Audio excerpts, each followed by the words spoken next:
Pagi Pak Auda.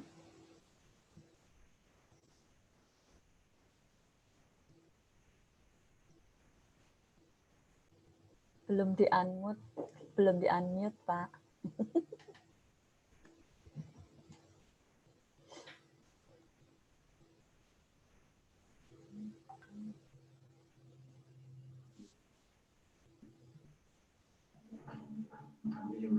Oh ya.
Good morning, all the committee, and also our honorable guests from UBJA, Mam Wong Wei Ching, Mam Hope Anthony, Mr. Ricky Cheng,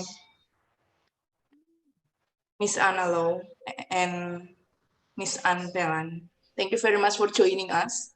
And for our keynote speakers, Father Johnny, Mr. Eko, and Mr. Aditya, thank you very much for your time and willingness to share with us. We will start soon, about 5 minutes. And for all the participants, I'm sorry we have to mute your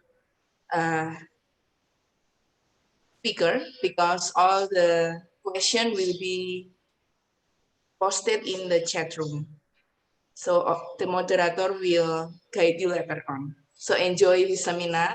And I also want to welcome all my classmates in Whole Person Education Academy of cohort 2017 and 2018. Welcome back to this class.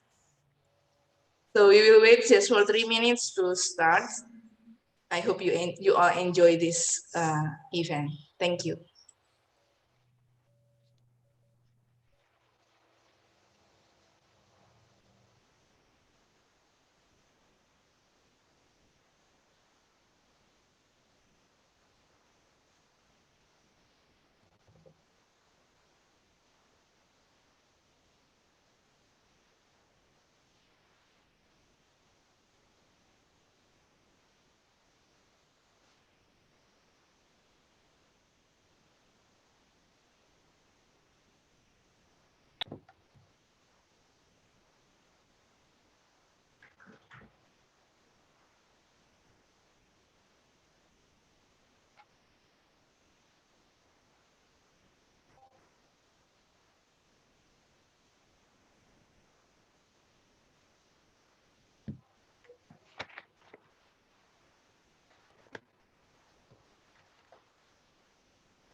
Shall we start now?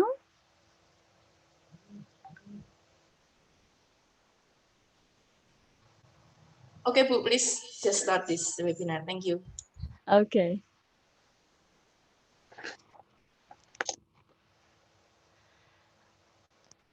Okay, good morning, ladies and gentlemen. A very warm welcome to this Whole Person Education Academy webinar series on integrating whole person education and online environment. This webinar is presented to you by 5 leading private universities in Indonesia, which are very concerned with whole person education. They are Universitas Kristen Satya Wacana Salatiga, Sanata Dharma University Yogyakarta, Petra Christian University Surabaya, Maranatha Christian University Bandung, and Duta Wacana Christian University Yogyakarta. These webinar series are also made possible with the support of the United Board for Christian Higher Education in Asia and Ateneo de Manila University, Philippines. The webinar series will be held twice, ladies and gentlemen. Today, the first one with the topic of student formation through online environment, and next week with the topic of the design of online environment for teaching and learning during and after COVID-19. Now allow me to greet directly and personally our three keynote speakers for today. And good morning, Dr. Go, Dr. Eka, and Dr. Aditya. And also my greeting to the representatives of UBCHEA. I got Dr. Hope Anthony as the Director for Faculty Development. And then Dr. Angela Wong Wai Ching, the United Board Vice President for Program. And Anne Fallon M.A. as UB Communication Consultant. Excuse me if I cannot mention the other honorable representatives from UB who supported this webinar very greatly, but very happy to have you all here. And I would also like to greet directly the whole committee who have been working so hard and so passionately to bring this webinar online for the participants. And of course, my wholeheartedly greeting too to all the participants in Zoom platform here and also the YouTube channel. I'm Megawati from Duta Wacana Christian University. Will be facilitating this webinar as the Master of Ceremony and moderator. Now let's start, ladies and gentlemen, with the first agenda. We are going to have the opening remark from the representative of the committee. Let us welcome Dr. Auda Tedaena from Sanata Dharma University for the opening remarks. Dr. Auda, the time for opening remark is yours. He needs to be unmuted. Dear committee. Everyone hear me okay? Yes, okay, good. Yes. So good morning, everyone. And again, welcome to the program. So as Bhumika already mentioned, that this program was initiated by 5 universities in Indonesia that has just been mentioned previously. So UK Petra, UK Maranatha, UKSW, UKDW, and Sanata Dharma University, USD. And I think we owe a great deal to Ibu Debbie or Miss Debbie. She's the leader of this group. She contacted us, the alumni of Whole Person Education Academy, and then we talk about what we can do during this pandemic. So we end up with this program, the webinar series. There are 2. And we believe that these 5 universities and also everyone in this webinar has a common belief that higher education should foster young people to grow academically, but also spiritually. So that is more or less what we believe about education. This is also, this pandemic is a kind of good and bad thing. Later we will be listening to Father Joniko, Pak Eka, and also Pak Aditya will be sharing about, what is good and what is, well, not very good, but it's kind of, can we find something in it? So we will be discussing that, sharing that together, because we as people, professional educators, and also institutions should always review and reflect about our practice, our work, our mission, so that we will serve our students better. We can serve young people better.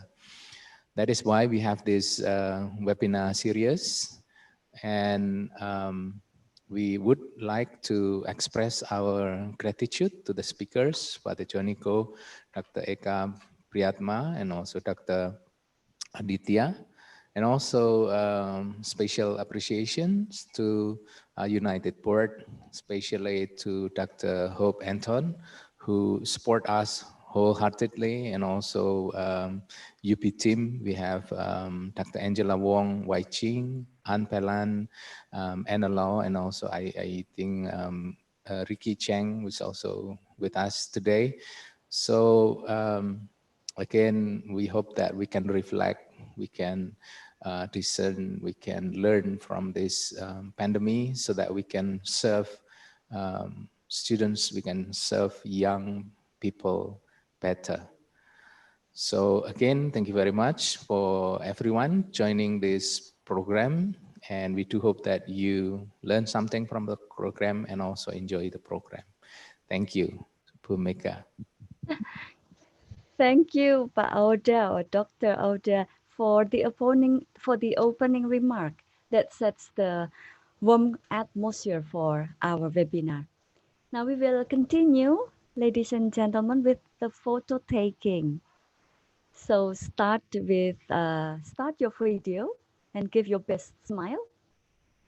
Mr. Ryan from the committee will take several shots to make sure that all of our pictures are taken.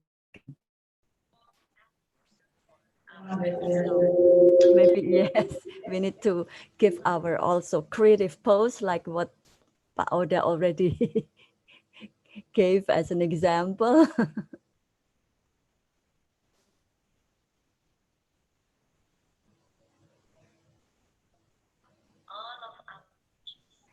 Is that all? Okay.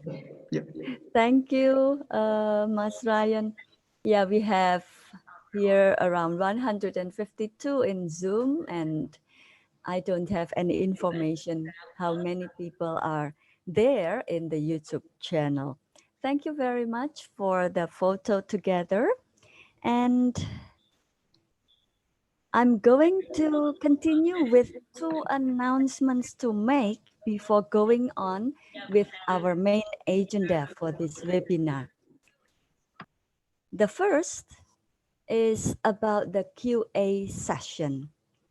After three keynote speakers later, there will be a question and answer session for 20 minutes. You can write your question in the Zoom or YouTube chat box, live chat, using this format. Yes. You mention your name, underscore your home institution or country, underscore the name of the speaker that you ask, underscore your question. Please make sure that you ask maximum 2 relevant questions to the topic. And the second announcement relates to the exit ticket link. So at the end of this webinar, the link to exit ticket will be given in the chat box and the screen for you later to submit at the latest at 4 p.m. Western Indonesia time or 5 p.m. Manila, Hong Kong time. Your exit ticket will allow you to get e-certificate automatically from the committee. So keep being with us for the whole webinar. Let us now proceed with the first session on student formation through online environment, presented by Father Johnny C. Go as JEDD. Dr. Go, or Father Johnny, affectionately addressed, have graduated from Ateneo de Manila, both for undergraduate and MA degrees. There are 2 MA degrees that he got in philosophy and theology, and 2 doctorate degrees from University College of London and Nanyang Technological University. This doctoral degree is in education. And right now, Dr. Go is the Global Assistant for the Mission and Identity of Jesuit Schools, International Secretariat for Jesuit Secondary and Post-Secondary Education. And he's also the director in Ateneo de Manila Institute for the Science and Art of Learning and Teaching, shortened by SALT. And he's also the coordinator for programs of the Asia Pacific Network of Jesuit Schools, Jesuit Conference of Asia Pacific, Education Secretary for Asia Pacific.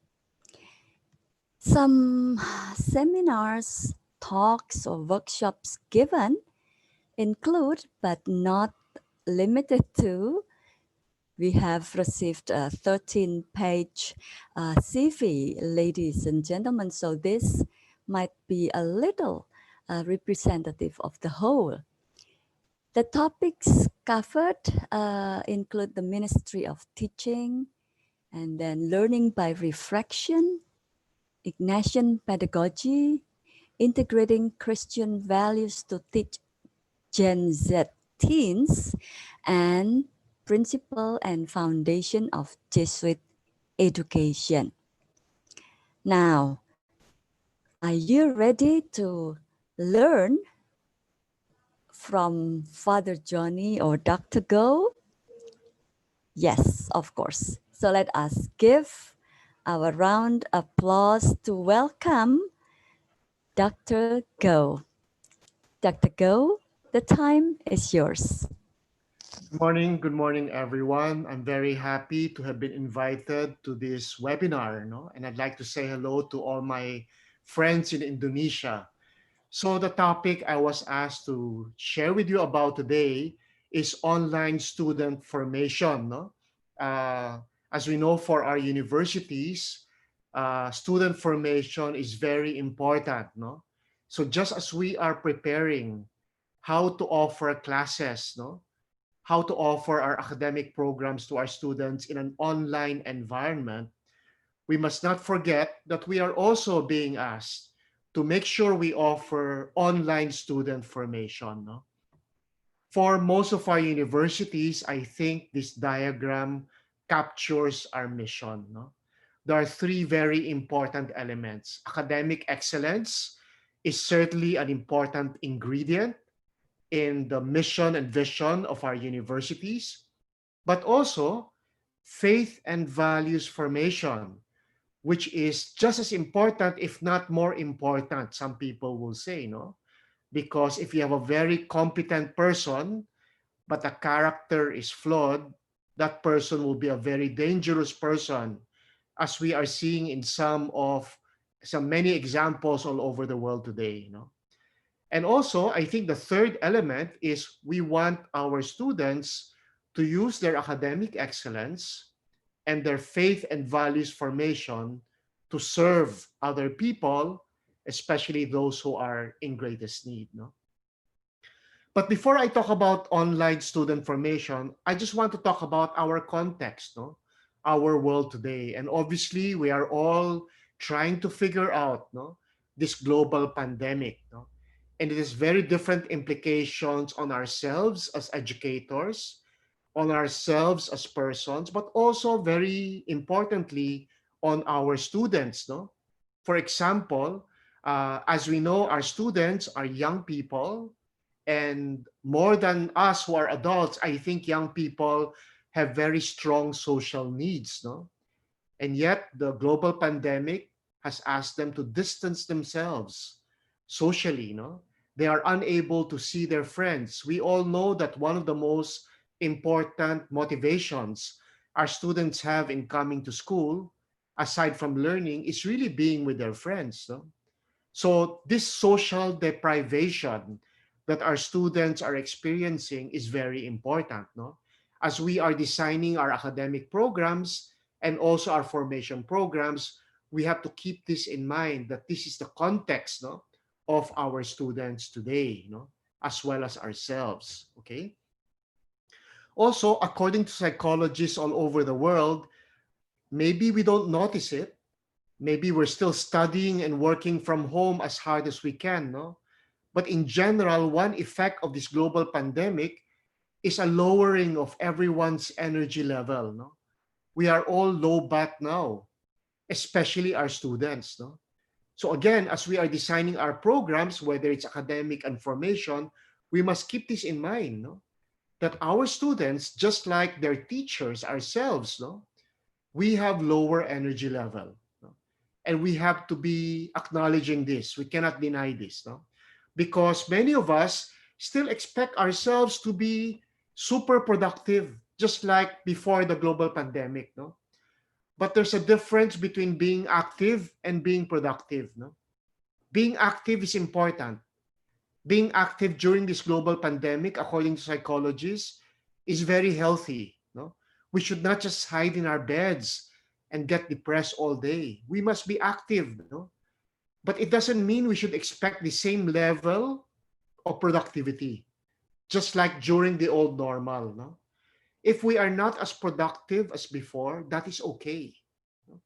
That is okay. If we demand the same level of productivity, we might get ourselves into trouble, psychologically. So again, we have to think about this when we're designing the formation program and academic programs of our students.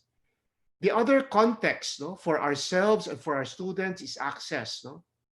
It's very easy for the first world country to talk about online learning and online formation. But for us in the Philippines and maybe in Indonesia, access is not something we can take for granted. So whenever we are designing an online academic or formation program, we must always think of being inclusive. We cannot exclude any student. We must make every effort to make sure that everyone is included. We must always think of the students in our class with the weakest link, with the most limited access. Otherwise, our formation program is not effective because we are not walking the talk. We are not practicing what we preach, which is to be inclusive. Okay, um, so obviously this pandemic is a crisis, and in Chinese the phrase for this is 危机. But very interestingly, this Chinese phrase 危机 is made up of two other phrases. 危险, which is danger, which a crisis we know is dangerous. But the second character 机 is from 机会, which means opportunity. So as educators, we're trying to embrace this crisis as an opportunity. So I'd like to say that perhaps when we talk about online formation for our students, we should also think about the opportunity part, the opportunity dimension of providing online formation for our students. But first, I want to ask you, no, let's examine our underlying assumptions, no, about online learning and online formation. Just like an iceberg, no, our underlying formation assumptions form the more important part because we cannot do a good job unless we are sure our assumptions are in line with what we're trying to do. So let me ask you a question. Do you think online formation is worse or better than face-to-face formation? Can you type it in the chat box? You can put worse or better or whatever your answer is. Can you all try to do that now? I'll give you 1 minute to do that. No? So just type worse or better. No? So can we try to do that? Okay. Okay, so there's no clear consensus. Some people say it's worse, some people say it's better, and some people say both. No, and of course the answer is it depends. No, it depends because just because something is online or just because something is face to face doesn't mean it's better. No, it's not about delivery. No, it's about design. It depends on how you design it. No? So even if you have face-to-face formation, but if the design is awful, it's worse. No? If you are online, if your design is bad, it's going to be worse. No? But if you are online, but your design is good, if your design is effective, your online formation, just like your online academic program, can be better. So my dear educators, the crucial factor is not whether you're online or face-to-face. The crucial factor is the way we design our academic and especially our formation program. No?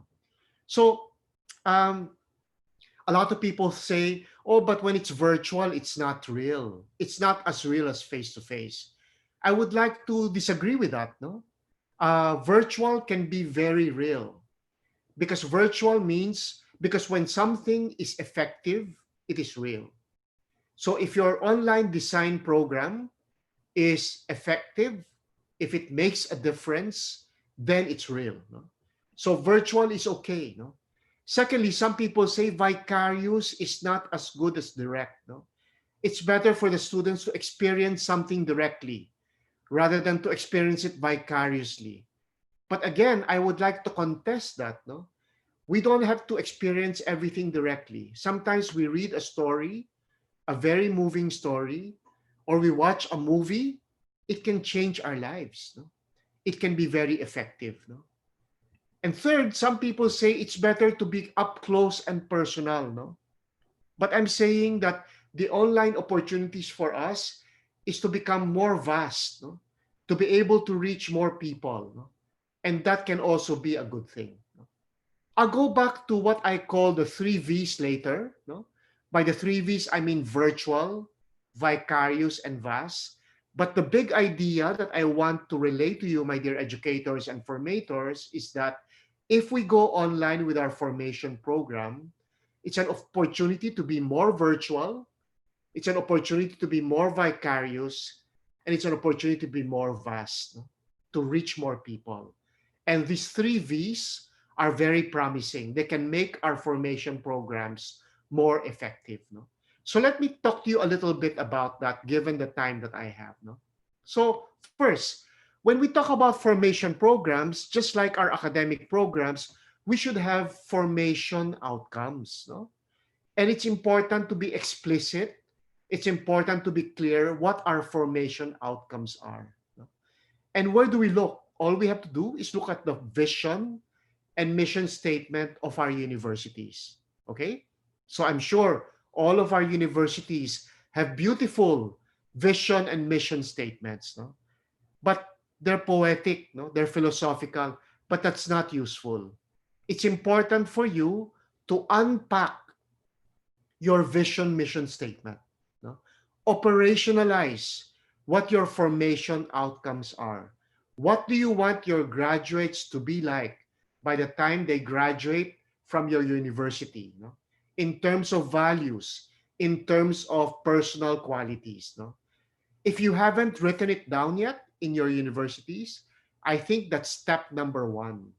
Before you even think of any formation program, whether it's online or face-to-face, it's important to be explicit about your formation outcomes. And one way to do that is to look at your vision and mission statement. So what should a graduate be like by the time the graduate graduates from your universities? The more explicit it is, the better it will be for you. So that's my first big idea. Define the formation outcomes. What will be the goals of your formation program? Now, here's a clue. Usually, when we talk about formation, we're talking about faith, we're talking about values, we're talking about service.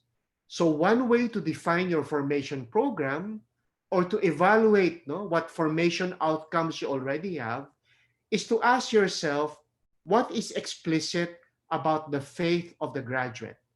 What do we want to happen to the faith of the graduate when the graduate finishes studying in our university?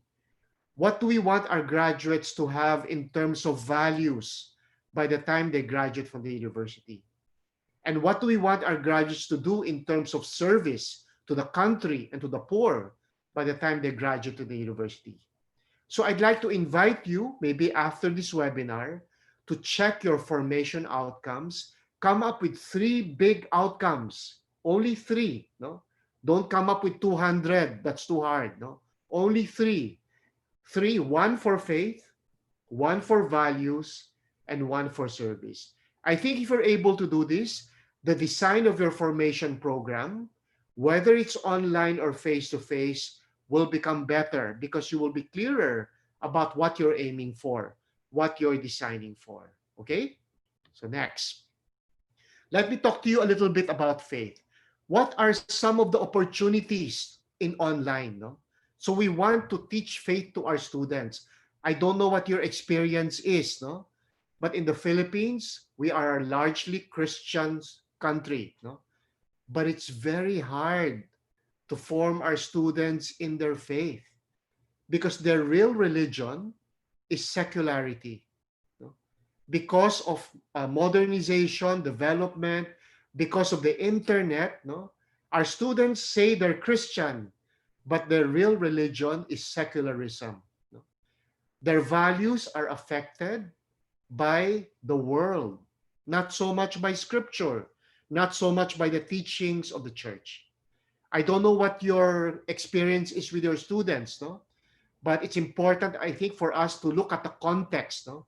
And in the Philippines, this is our context. So we cannot say, oh, we've done our job in the faith because most of our students are baptized Christian. Yes, maybe they're baptized, but are they living out the faith? I don't know, no? So, I think there are some opportunities, no? Our students have doubts and questions about their faith. No? And they're all seekers. They're searching for meaning in their lives. No? I think whether they're religious or not, they're searching for meaning in their lives.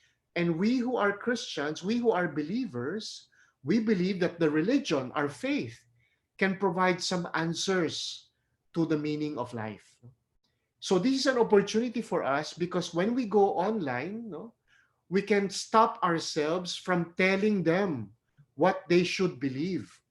Maybe this is a good way for us to ask them about their questions and meet them where they are. Hopefully, we can meet them where they are, not so much that we will follow them, but so that they can follow us. So we can lead them to the faith. No? So it's a different way of evangelization. No? Usually face-to-face, we have our traditional way. We tell them what they should believe. But now, because it's online, it's slightly different. Maybe we can make use of the environment to ask them what their questions are. What are they looking for? No? So it's a different kind of approach. It's a different kind of strategy. No? At the same time, maybe we can use our online program to help slow them down and quiet them down. No? People are always in the rush. People are always distracted. No? All of us who are using technology, all of us have what they call a distraction sickness. No? All of us are ADHD already because of the internet. No? So maybe the way we design our program, we should give them not so much prayers with so many words, no? But prayers that quiet them down and slow them down. No? Because you see, one blogger, Andrew Sullivan, wrote in his blog, what is killing faith today is not science. No? Science has not been able to prove that God does not exist, and science will not be able to do that. What is killing our faith is the noise, all the distractions, no, that we are subjected to. So in our faith formation programs online, no, we have to make sure we give our students spaces for quieting down and slowing down. Okay? What about values? No? What about values? How can we teach our students values? No? And it's very similar to faith formation. We cannot rely anymore on the traditional way, which is telling them what their faith should be or what their values should be. So I have a question to ask you. When you teach about faith, when you teach about values, do you teach them as facts? Do you teach them as opinion? Or do you teach them as judgment? Let me explain a little bit what they mean. No? When you teach something as fact, for example, Jesus is our Savior. No? When you tell your students this is a fact, no? You're telling them to just shut up and accept it. They don't have to think about it. They don't have to do anything. Just accept what the authority, the teacher, scripture, and the church is teaching them. No? Well, the bad news is this doesn't work. They will give you the fact so that they will get an A in their exam, but after they graduate, they'll stop believing it. So maybe we should not teach our faith and values as fact. The other way, which is the opposite extreme, is to teach the faith and values as opinion. No? This is my opinion that Christ is the Savior. This is my opinion that we should all be honest. Now, what's wrong with teaching people fact and or as opinion? No? Whether you're teaching faith or values, you're telling them it's up to you. You can choose whatever. No? You can choose to believe whatever you want. You can choose to embrace any value you want. It's your opinion. I will respect. We are both equally correct. Now, maybe we're being invited to teach our faith and values not as fact, not as opinion, but as judgment. We want to tell them, as far as scripture is concerned, as far as the church is concerned, as far as our faith community is concerned, these are the correct judgments. Christ is the Savior. Honesty is good. Does it make sense or not? Because a judgment, you have to evaluate. And you're telling them, this has been evaluated for centuries. Your job now is to think critically, look at your life and look at the world, and evaluate these judgments that we are offering to you. So we are now empowering our students, no, to make their own judgment. But we are also challenging them that they cannot make their judgment only as an opinion. They have to be able to defend their judgment. They have to use reason to be able to make their judgment. Okay? So again, a different shift, no, in trying to teach values and trying to teach faith. This time, we don't want them to just shut up and listen to their authority when we teach something as fact. We don't want them to just rebel against authority and just accept what they want to do, which is opinion. We want a balance between the two. No? We want them to say, these are judgments, and you must use reason to evaluate them and make your own judgment. Okay? Fine. And of course, in online learning information, there's a lot of opportunities for sharing. No?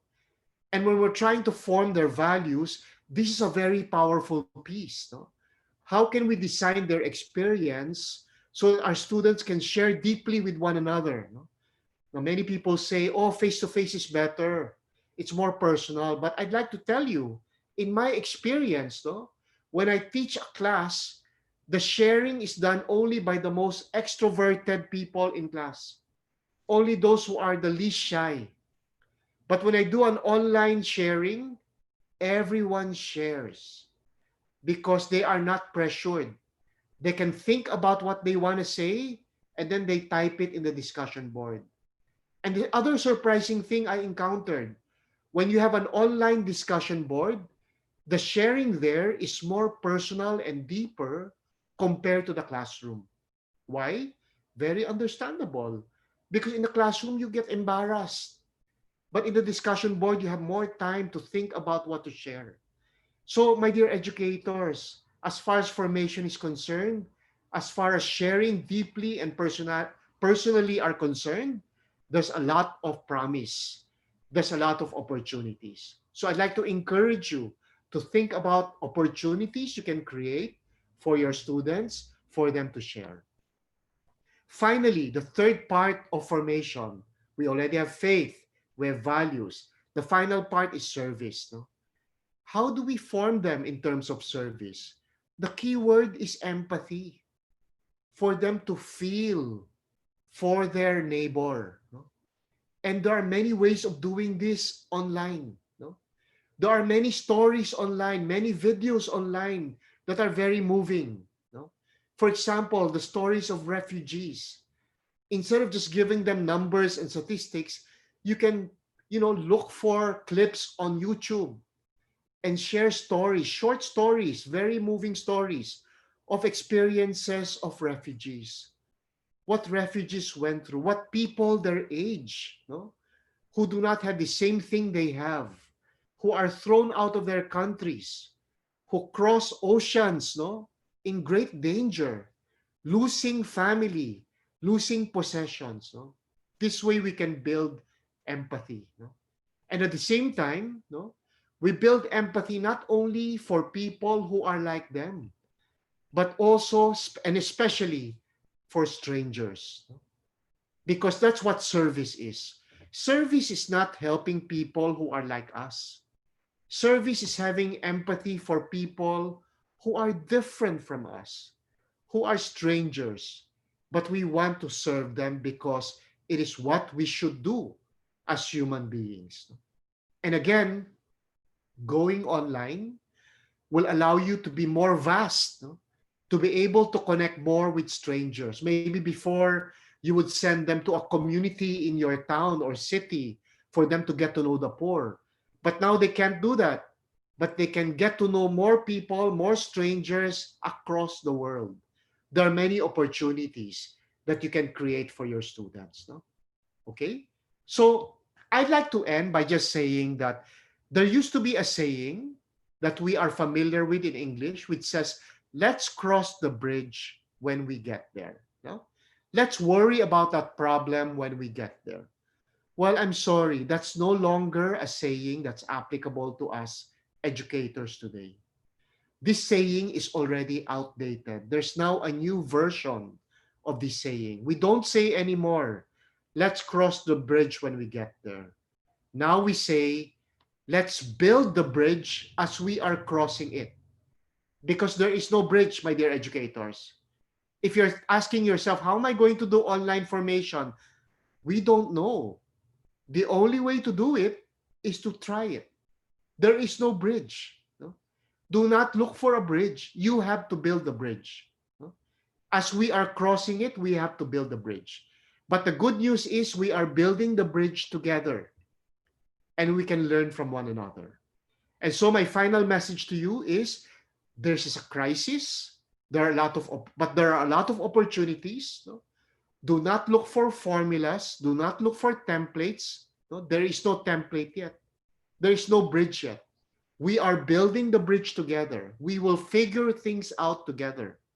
We will learn together how to do online formation. So if you are anxious, that's normal. If you don't know what to do, that's also normal.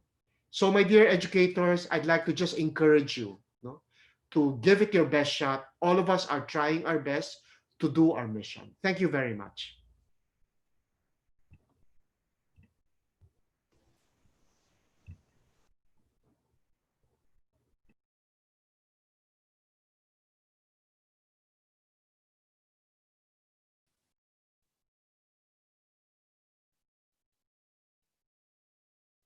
Sanai.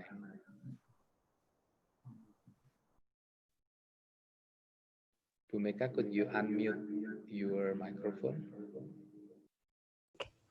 Okay, I will repeat. Thank you, Dr. Go, for your inspiration and especially your encouragement to build the bridge together as we cross it. Thank you very much. And dear participants, you can ask your questions according to the format that we have already showed to you. Now we are going to continue, ladies and gentlemen, with our second speaker today, Dr. Johannes Eka Priyatma. That's how we pronounce his name. He got his undergraduate degree in mathematics from Gadjah Mada University, and his master degree on computer science from Ateneo de Manila Graduate School of Business, and from University Putra, Malaysia, his PhD in Graduate School of Management on Management Information Systems. And Dr. Eka is now the rector of Sanata Dharma University and chairman of the Association of Jesuit Colleges and Universities in Asia Pacific. His expertise, among others, on relational database design, analysis and design of information systems, and analysis of e-government using actor network theory.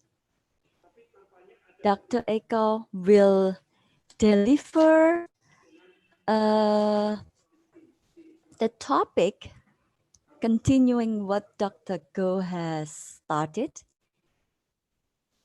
now on the Indonesian context. So the topic that Dr.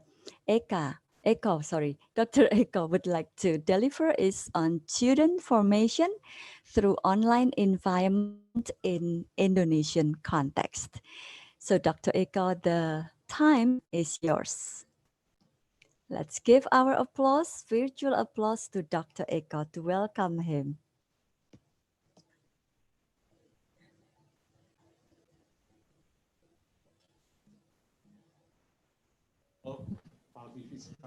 Pak Eko, excuse me, could you unmute your... Sorry, I'm sorry, I forgot to use my microphone.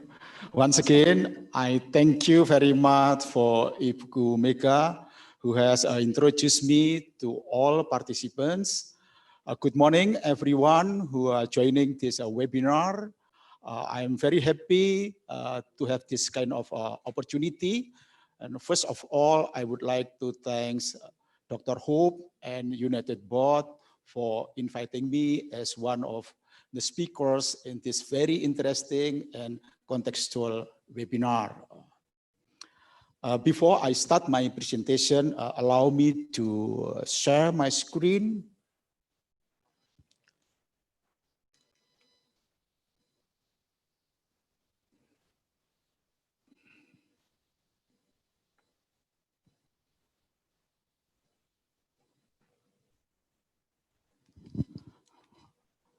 I hope you have already my screen, and as you can see on your screen, the topic that was asked to me is about student formation through online environment in Indonesian context. Because I'm the second presenter and Dr. Johnny Go has presented some basic element of formation in online environment, then my job is much easier. And even I finally realized that some of his notions, some of his idea is always the same with the one that I will share to all of you. When we look at to this theme or topic, for me, who has a background in science and mathematics, this topic is big. I mean, it has many issues related to student formation in the online environment, especially when we also include the Indonesian context. Therefore, to simplify the topics and to help you all participants following my presentation each year, I broke up this big theme into several questions as listed here. And basically, my presentation will be just set of answers to all these questions, though I didn't make my answer following this question because all these questions is interrelated to each other. Let me start with what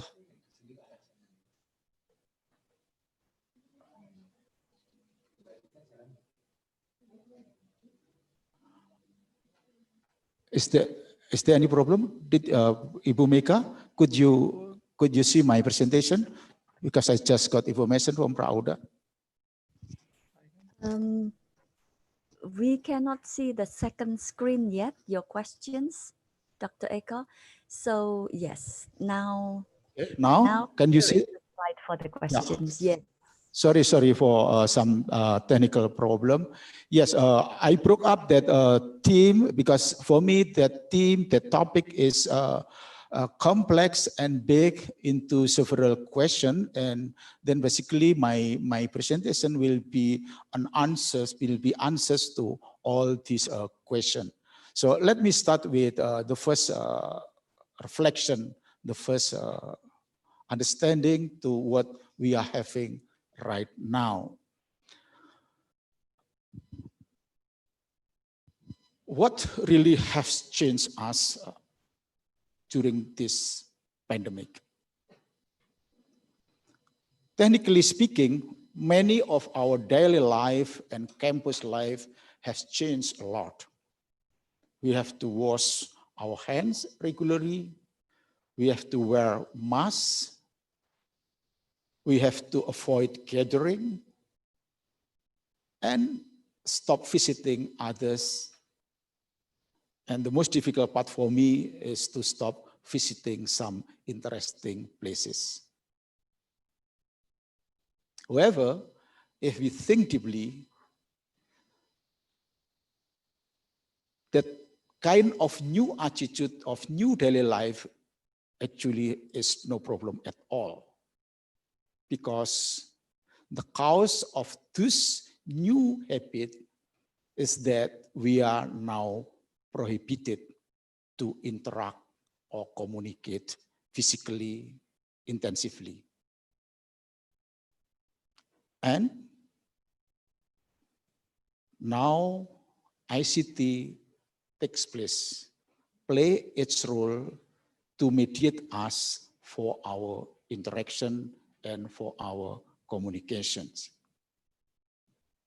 But when we are trying to use this ICT as a new medium for our communication and interaction, finally, we realize that our physical interaction is so meaningful. Its richness cannot be easily replaced by ICT-mediated interaction. And as a result, I'm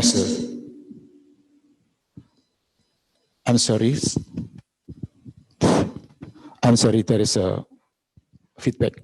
And as a result, we cannot enjoy our online learning.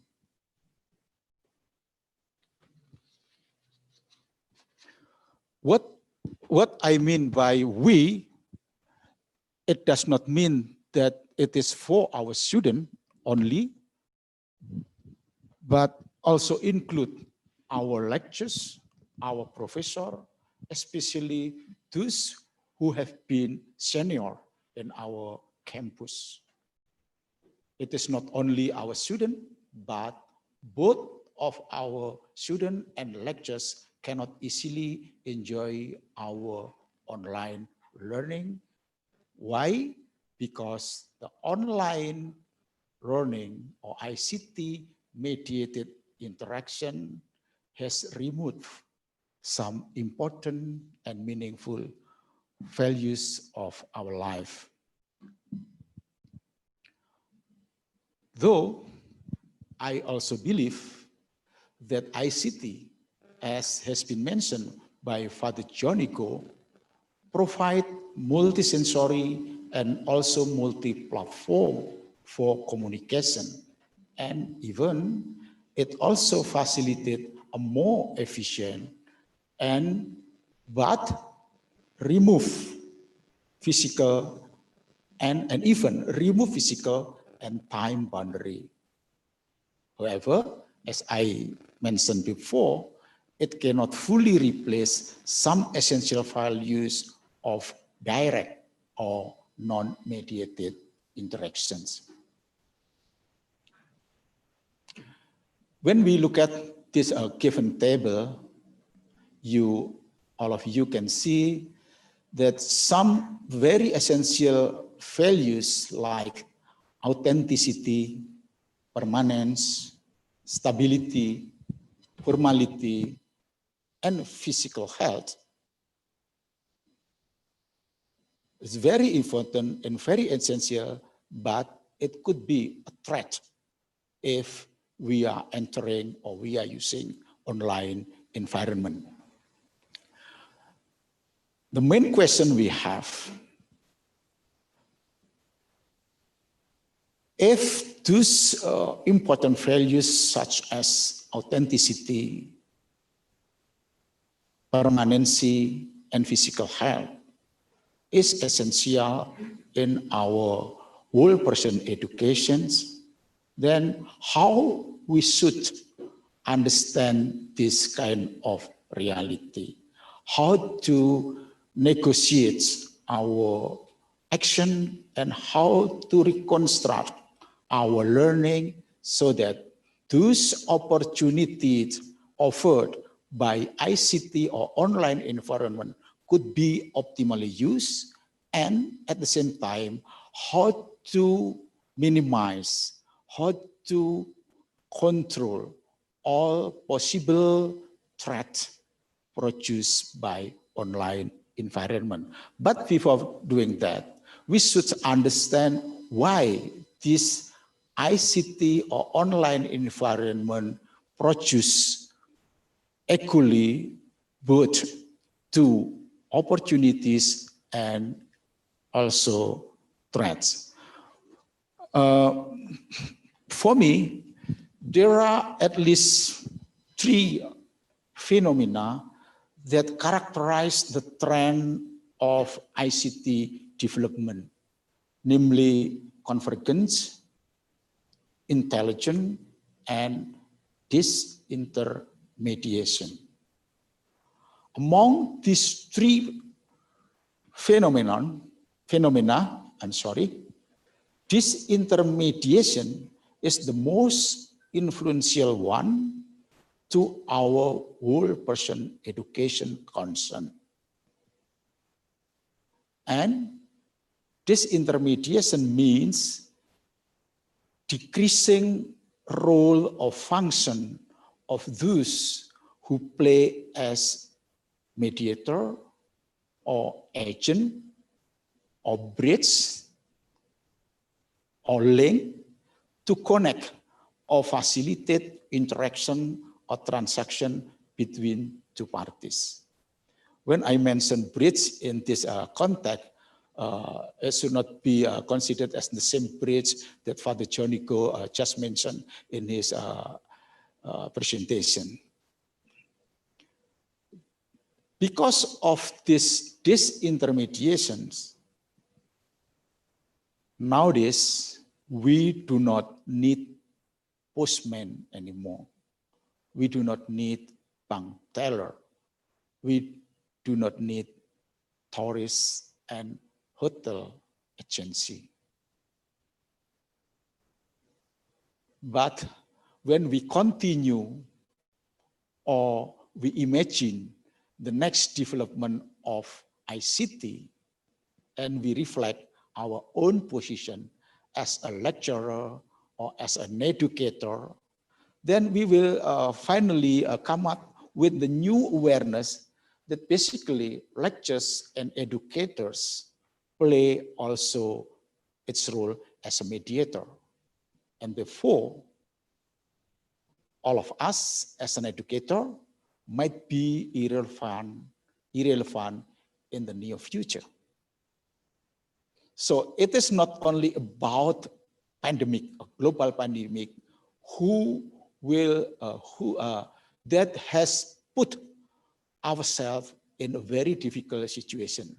The development ICT itself, whether it is in the pandemic or it is not in the pandemic, we are in the position to be replaced if we could not find a new role in this ICT environment. And this intermediation phenomenon, will intensify and cover more and more sectors as ICT become smarter due to the advanced development of artificial intelligence.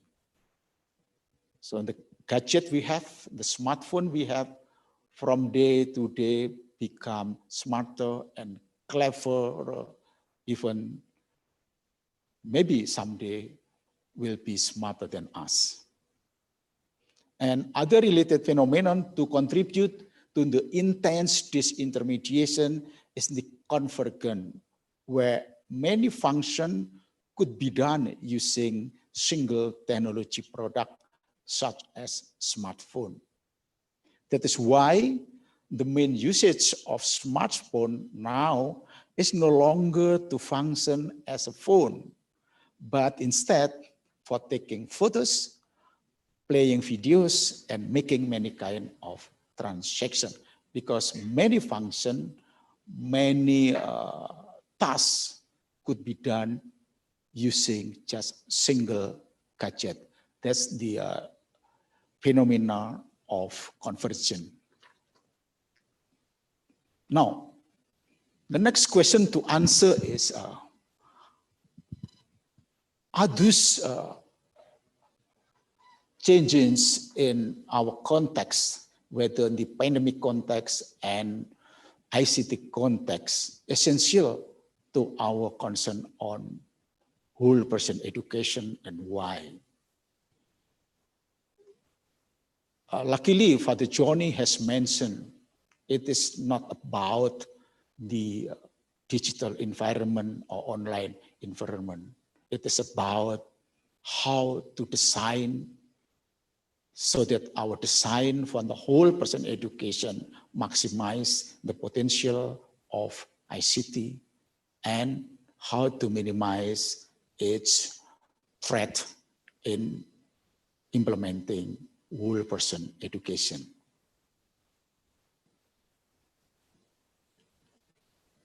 The problem we have when we look at our online environment to implement our concern on whole person education is that this environment is relatively new to most of us. But what I mean new is not the online environment in reality new. This online environment has been with us for the last 20 years.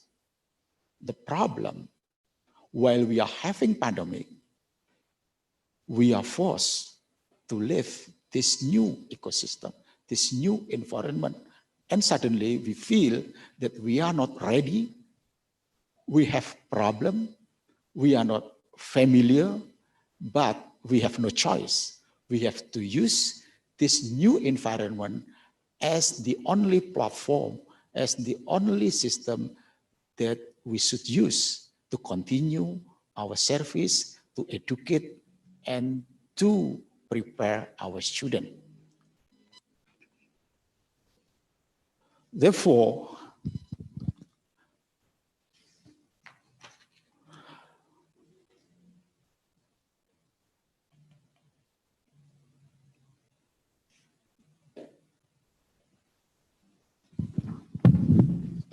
therefore, the most important thing when we are discussing the whole person education in this online environment should be start from the strong framework to implement whole person education. Fortunately, what I mentioned here has been also mentioned by Father Jonico. I propose this framework. First, I formulated like this: the more indirect is the better. Why? Because some of us may believe that implementing whole person education is a matter of direct nurturing in physical ecosystem, while we believe that whole person education will be more effective if it is indirect through some interesting and meaningful learning activities. If we use this kind of framework, then it is not appropriate to expect that our concern on whole person education can only be done after pandemic finish, and we start doing the same thing by nurturing or telling our students to do this, to do that. And by using this framework, as Father Jonico mentioned, it is no problem at all actually to only have online environment, because the principle is very clear. If it is more indirect, then it is better for our student formation. That's why since 5 years ago, we in Sanata Dharma also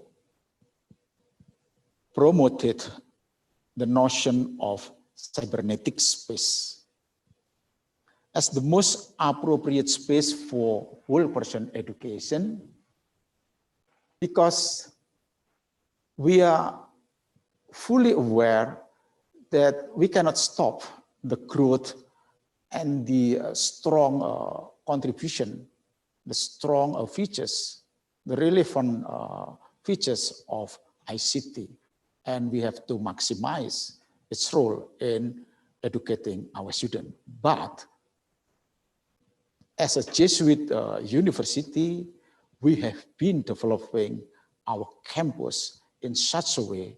Campus is it's a good place for our students to have physical interaction through many kind of activities like sport, art performance, music performance, and so on. And therefore, we in Sanata Dharma propose or start doing to improve our capacity in developing the so-called cybernetic space. What we mean by cybernetic space, it is an integrative view of our reality as a combination of physical and virtual space.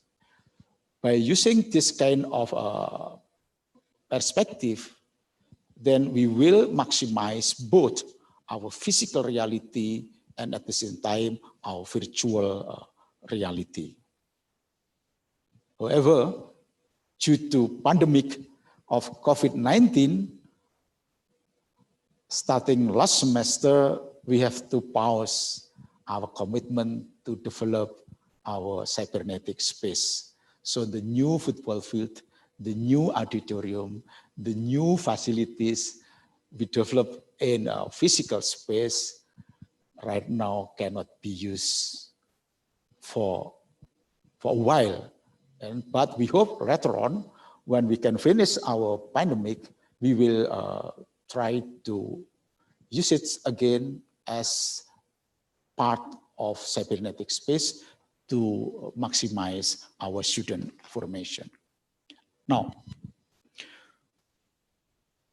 the third point in my proposed framework is that the whole person education or student formation should be integrated with daily learning.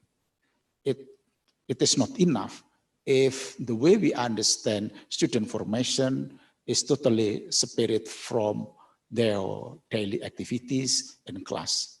And therefore, later on, I will mention that in Sanata Dharma, as part of Jesuit University, we will implement the so-called Ignatian pedagogy. Now, next, based on these 3 points in my proposed framework, the next question to answer is, how do we reconstruct our learning from our online learning from the perspective of whole person education? As Father Jonico mentioned, the most important thing is design. No problem. The system we use, either physical or virtual, but the most important thing is how to design it. First of all, when we are using online environment to design our class so that it has enough concern on whole person education, we should start first change our orientation. And many times, I always say this in Sanata Dharma to all my colleagues in Sanata Dharma, that the most important thing is not on how to teach, but on how to facilitate students to learn well. So the focus should be to our students. Therefore, our online learning should be developed to support independent learning. But we also realize that the independent learning will be effective if we employ group project-based learning or case-based learning. Why is like that? Because the way I understand the problem in improving our student formation is that they depend a lot to their peers. As mentioned by Father Jonico, learning is never an individual in therefore.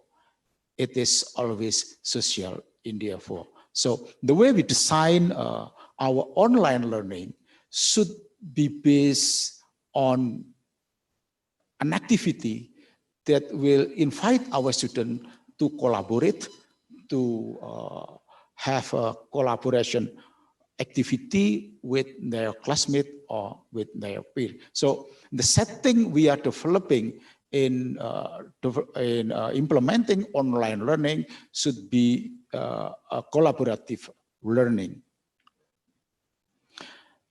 By using this collaborative approach, we are hoping that our students will have enough opportunity to understand themselves better, to have opportunity to work together, to respect others, and there are many values, good values to prepare themselves to enter a job market. Now, it is time to reflect the problem, the realities we have in implementing our online learning environment. First, for me, pandemic of COVID-19 could be positioned as a trigger and also a speed up to implement cybernetic space. Though for a while, we cannot fully use our physical space, but it is good time. It is right time to enter the new kind of learning, though this kind of learning has been there for a long time. But this is a very good time because we have to use that kind of learning environment. However, we have to realize that most of our students, especially in Indonesian context, are not ready to embrace this learning because most of them, they are not ready to have independent learning. Why? The way I understand it like this, because especially in Indonesian context, most of our students are rooted from agricultural society, and therefore learning in general is essential in their for. These realities bring consequence that togetherness and real social bonding are very essential to the learning performance. So I feel when our students joining online class, they feel alone, and the way they enjoy the learning process is very difficult because their learning activity, I think, they feel like it's very dry and very lonely. And lastly, for me, character building especially happen in social setting, and therefore learning dynamic in online learning should be designed to facilitate intimate and meaningful interaction among students. Finally, my last presentation is about reflection to what we have done in Sanata Dharma. Maybe this point will be meaningful and can be said to all participants. But actually, I cannot stop reflecting what we are doing in Sanata Dharma because actually we are struggling. We are struggling not only to deliver our class optimally, but we are struggling how to have student formation in this pandemic situation. First, we have to be... your screen, Pak Eka, the next screen. Okay. Yes, thank you. So we have a pandemic situation and we have to adopt online learning. Our commitment to implement Ignatian pedagogy, because as Jesuit University, we inherit Ignatian pedagogy that has orientation to prepare our students to have three competence, three attitude, that is competence, conscience, and compassion.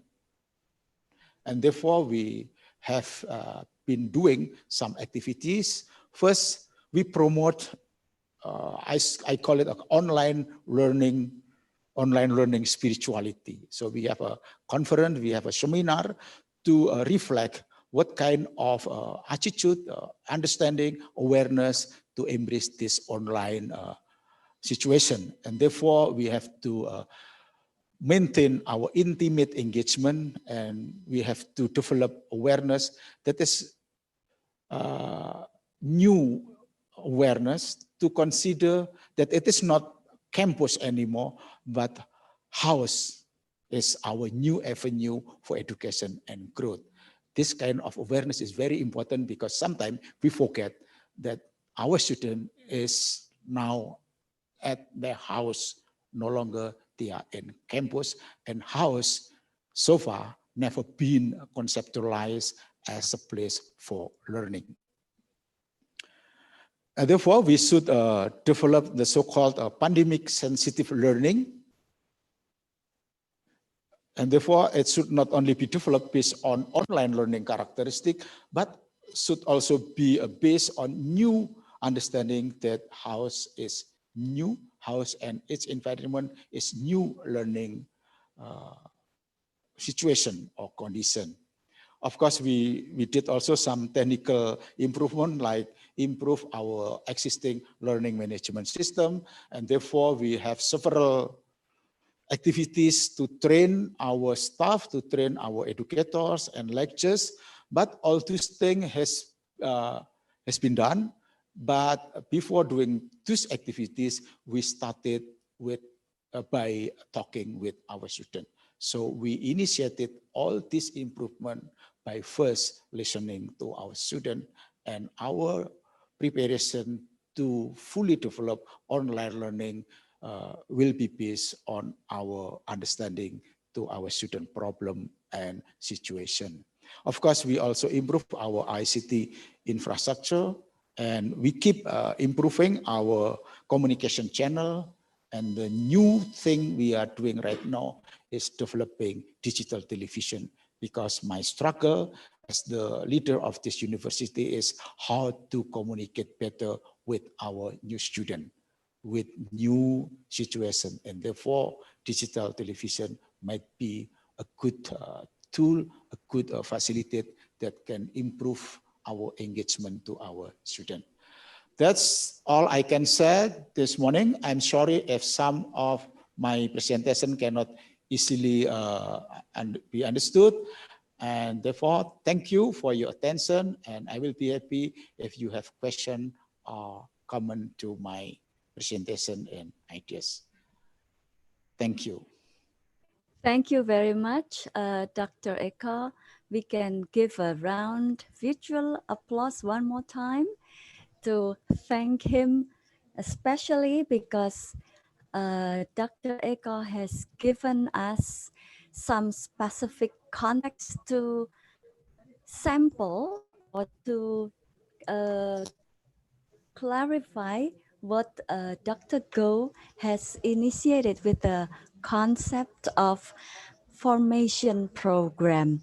We could see that when Dr. Go said about how the design of the formation program matters, Dr. Eka suggested some reconstructuring online learning from the whole person education perspectives. And some questions I saw in the chat room were also already answered, as Dr. Eka also gave an example of how Sanata Dharma has helped the students in need and also started to listen to them. Now we are going to continue with the third keynote speaker of today, who will interestingly talk about the students' perspectives. So it seems like the three keynote speakers having the topics in relation to one another. So ladies and gentlemen, let me also introduce you now to Dr. Liao Tong Jie, or Dr. Aditya Nugraha from Petra Christian University. Yes, okay. He has his undergraduate degree from Petra Christian University in electrical engineering, and his master degree in library and information science with Fulbright scholarship from University of Illinois at Urbana-Champaign. And his PhD degree is on information studies from Curtin University, Western Australia, the Endeavour Postgraduate Scholar from the Australian Department of Education. And his Position now is as Director of the Excellence in Learning and Teaching Center, or ELTC. The next screen, please, Bu Debbie. That's it. Thank you. After he finished his office as director of the library, Petra Christian University. His interests, among others, are in digital repositories, open access, and educational technology. Dr.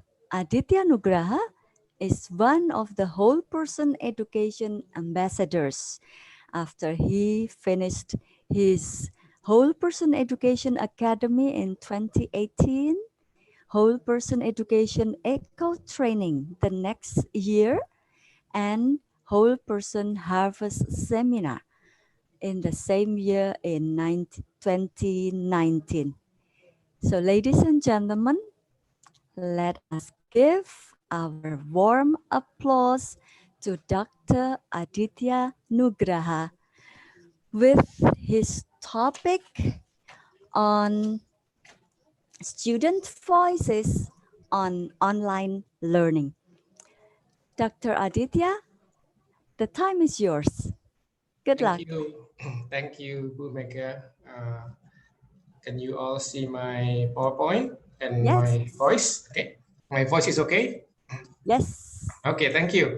Okay, so today I will be delivering the results of the survey that we have conducted at Petra Christian University to students on their perspective on the online learning. So, but before we go there, I would like for us to have a little refreshing activity. I will use Mentimeter, which I have learned also as well from the Whole Person Education Academy in Ateneo. So if you would like to join me, could you please take your smartphone, or you can open a new window in your laptop and then open an internet browser, go to menti.com and then enter the 6-digit code on the top of the slide. And then click submit, and then we will, I only have 3 short questions. So just to refresh us, and then, yeah. And then I see some of you have already interacted. So if you have entered the code, you can see the heart symbol. You can click on the heart symbol if you like, and it will be reflected on my page. Okay, I will just wait like a few more seconds for people to get into Menti before I display my first question today. So yeah, 13, 14 people already. I won't be waiting for the whole participants to participate, because it will take too much time. So I will just maybe wait until maybe 50 people. Okay. And then I will start my presentation about the result of the survey. So basically I'm just sharing the result of the survey, which of course there are some limitations because the survey is conducted at Petra Christian University. So some aspect might be applicable to other universities, some aspect might not be applicable to other universities. So that's the context of my presentation today. There are a number of things that I will not be presenting because there are too much to share. So I will just focus on the most important thing in the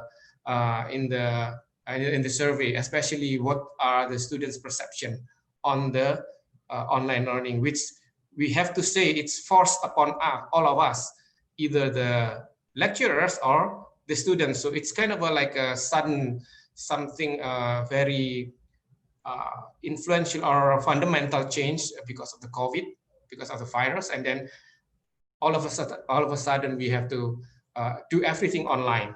Okay, so we have 40 people already, so maybe a few more seconds, and then I will just start my first question.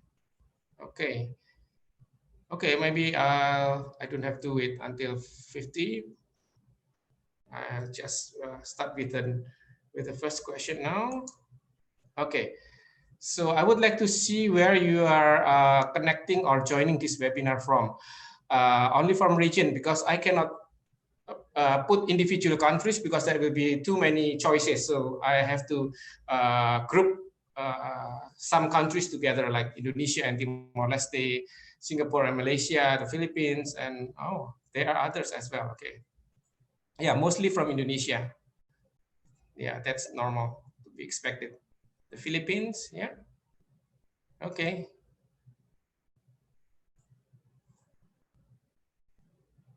Yes. Okay. Second question will be, yeah, just a few more seconds to give the opportunity to the others.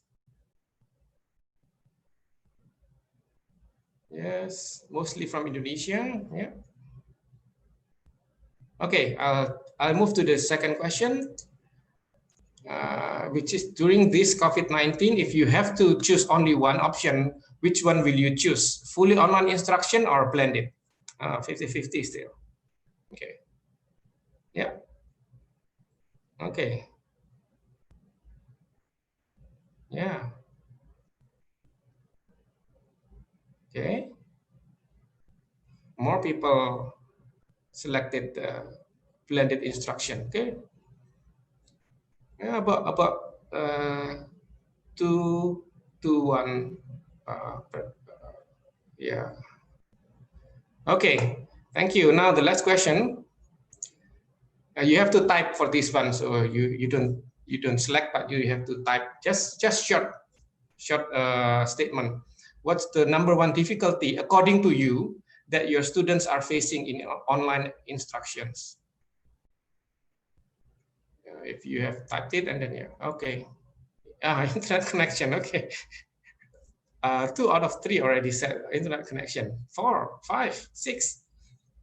Okay. Internet connection, internet access. Yeah.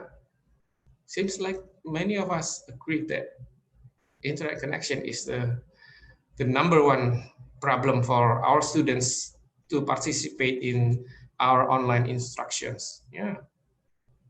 Yeah. Amazing. All said something about connection or internet connection or yeah. Yes. Okay. Okay. I think I got the approximately the general perception of the lecturers of what is the number one difficulty for students. Okay. Okay. I'll just proceed to my presentation about the survey. Okay.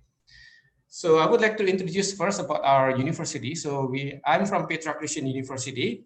It's a medium-sized private university located in Surabaya, and Surabaya is the second largest city in Indonesia after Jakarta.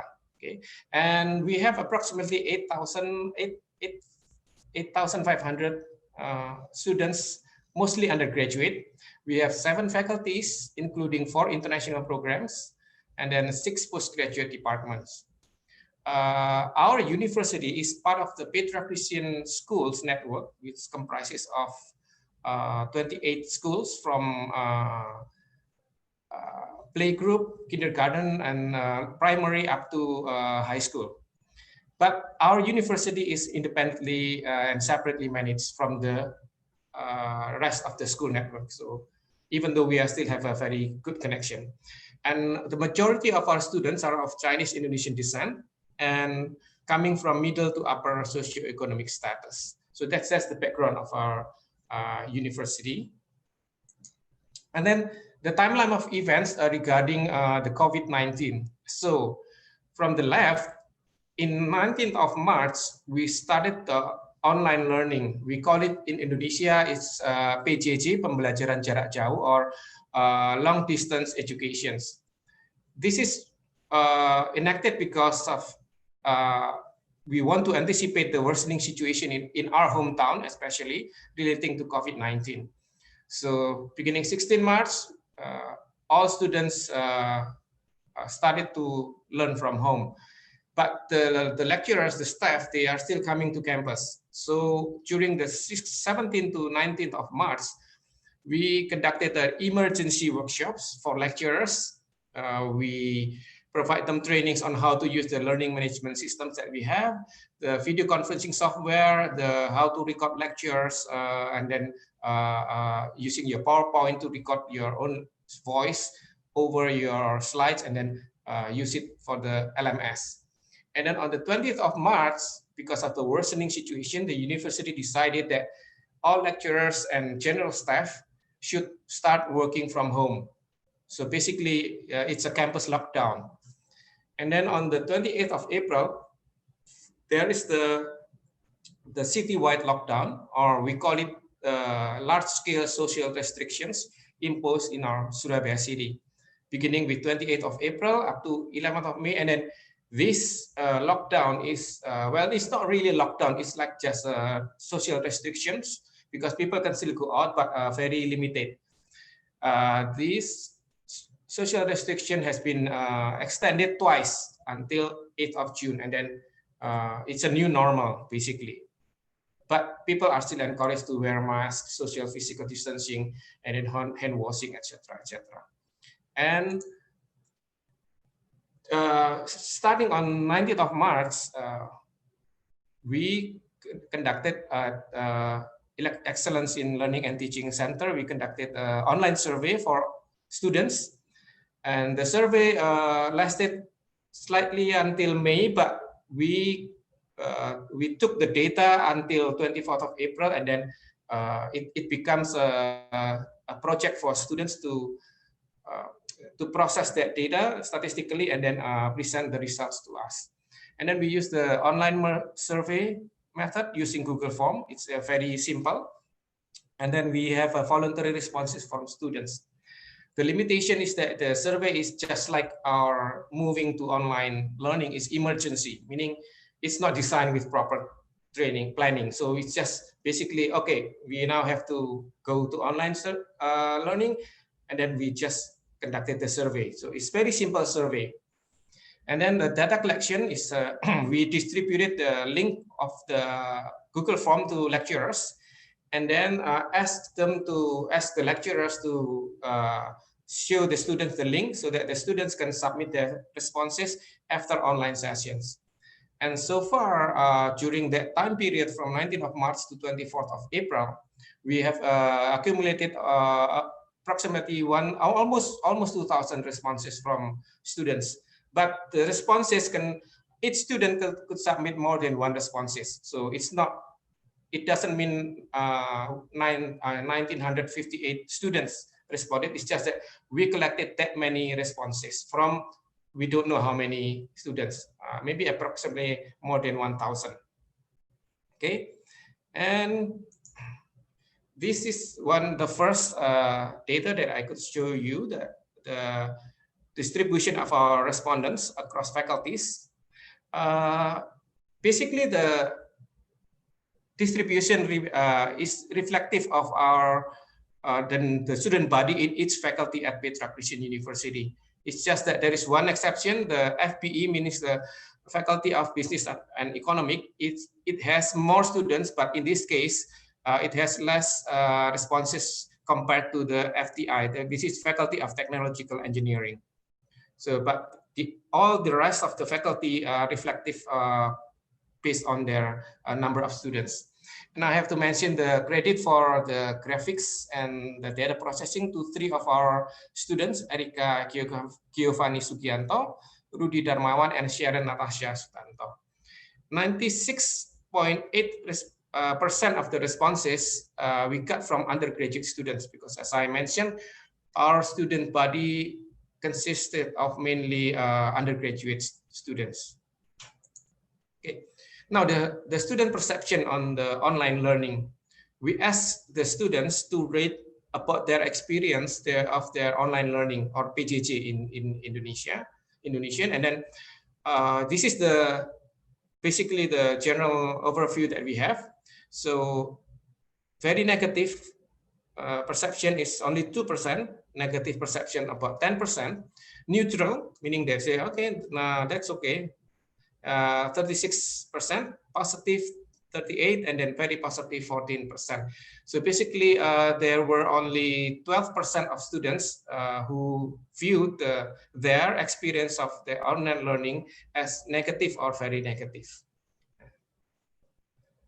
And we want also to see, this is the general overview for the whole period of the survey.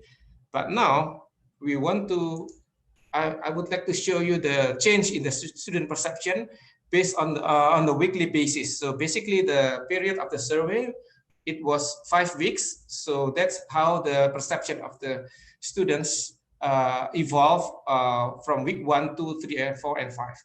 So as you can see here, there is like a decline in the perception up to the 3rd week, and then it's basically going up again to its starting point. I could only speculate that the decrease was due to the the midterm exam, because we had received various complaints of their experience in the midterm exam. But after the midterm exam, the perception rose up again. The percentage is on the left. Okay, and then now, besides the quantitative information that I give you, we also, in the survey, we asked 2 simple questions to the students. Do you have any input, critics, maybe, or suggestions? And then question number 2 is, do you have any unique experience during your online learning sessions? So based on that, on those 2 questions, we could categorize all the responses into 5 different things, which is we call the 5M method, which consists of from upper right and clockwise is the man, machine, method, material, and money. And then from man, it's 19%, almost 20% contributed to the problems. So it means that 20% of the problems relating to the man factor.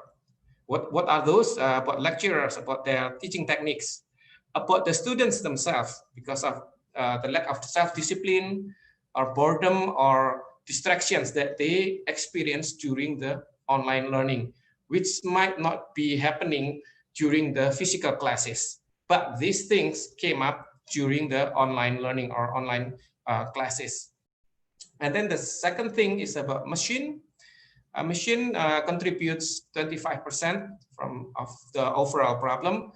Consists of the learning management software, video conferencing software, internet connection, general hardware or software issues or problems. Those are 25% of the whole problem. But the biggest problem is the method, which contribute more than half, 50.4% of the whole problem. This includes too many assignments, they complain, and then the students complain, too many assignments, conflict of schedule, communication, the lack of structure in the whole learning, online learning experience, and then about the synchronous versus asynchronous sessions of the online learning. I will talk more about this later. And then much smaller number is about material, only 1.2%. It's about the technical subject that involve maths. I think I saw one of the questions in the chat Zoom, in the chat section of the Zoom about this question as well. That in certain subjects, lecturers found it difficult to explain if it's too technical or needs a lot of mathematical equations. It's difficult for them to explain that to the students. And then the last aspect is about money, 3.5%. It's about internet or data quota. Basically, that this online learning requires students to buy what we call in Indonesia is an internet quota or data quota. Okay, so basically that's it. So out of these 5 categories, I would focus on the two the two biggest percentage, which is the method and the machine. And then my next slides will focus on these two. Okay. Now about the method that contributes 54% of the problems for the students. Number one is about assignment. Okay. The student said that it's just too much. Okay, I will just try to read some of the. So lecturers tend to add more assignments than previously agreed upon at the beginning of the semester, because the semester started when it was still physical classes, offline classes. But then after maybe 4 weeks or 5 weeks, we had to switch wholly to online classes. So some lecturers, with this switch, they add more assignments than previously agreed upon at the beginning of the semester. This tendency can either be on top of the online synchronous session or video conference, or the assignments were given to compensate for the lack of or absence of the online synchronous session by the lecturers. Okay, so basically some lecturers, they switch to online sessions, they give video conferencing sessions, but they add the assignments. Or some lecturers, they had difficulty in utilizing the new software, the new technology. So basically, they, in the first few weeks of the online learning period, they just stopped giving synchronous session. So meaning no video conference session. So they just add more assignments to compensate for the lack of or the absence of the video conferencing sessions.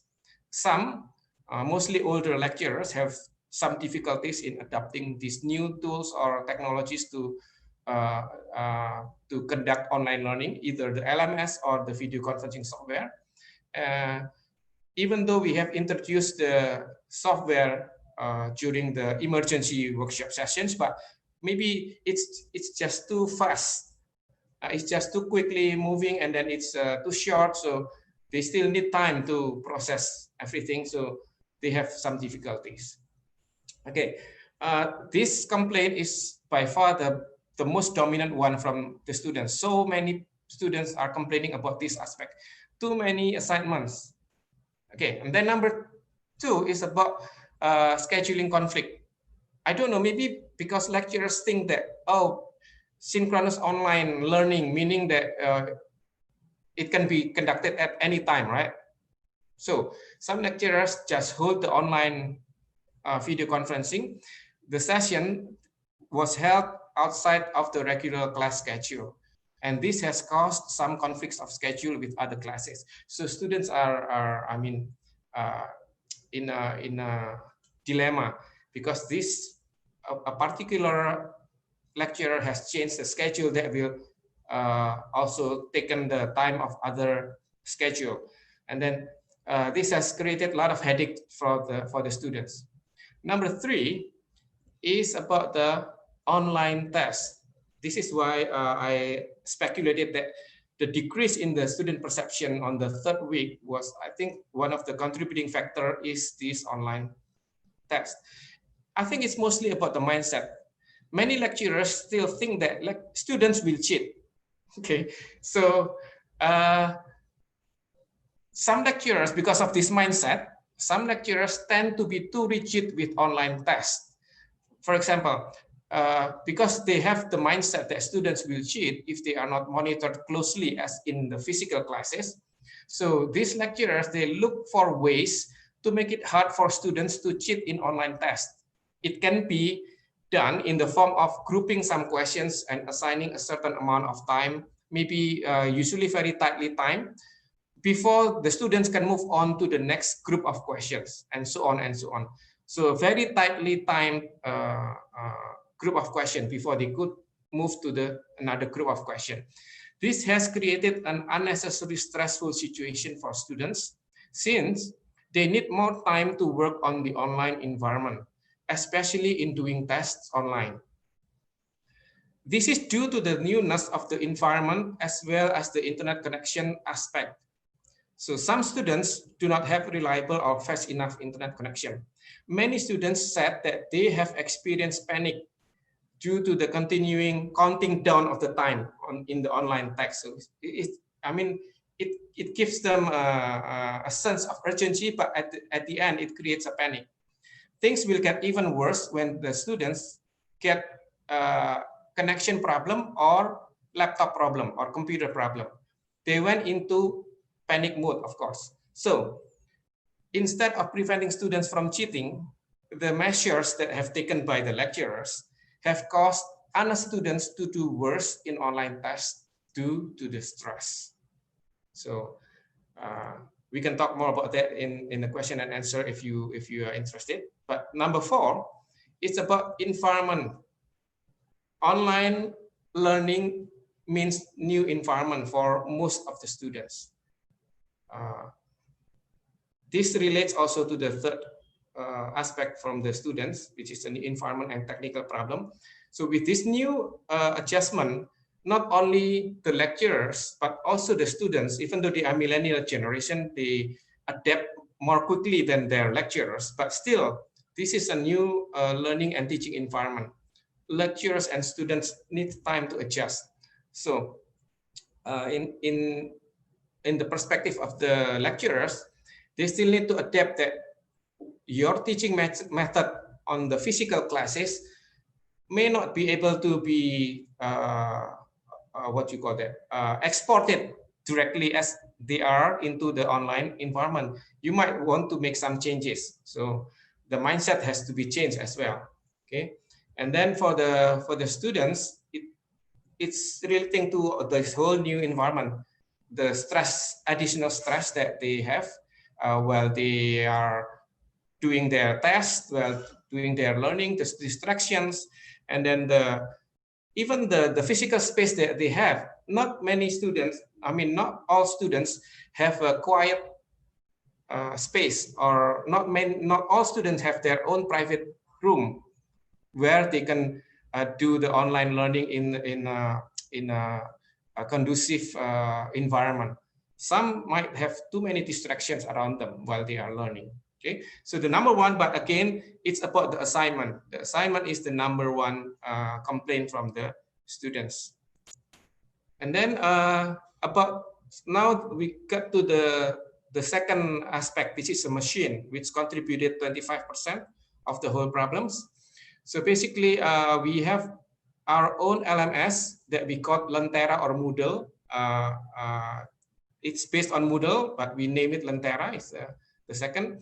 But we also give the freedom to the lecturers because it's a sudden move to online learning. Our LMS was not ready at that time to handle all the online learning activities from all the classes. So at that time, we had a policy that all lecturers, you are free to use all the LMS that you deemed suitable for your classes. So basically, more lecturers at our university selected to use Google Classroom, 82% something, and then the Lentera, about 60%. Why is not 100%? Because one lecturer can selected more than one options. And then there are other options as well, the other option here. And then about the video conference software, during our emergency workshop sessions, we taught several different kind of software for video conferencing.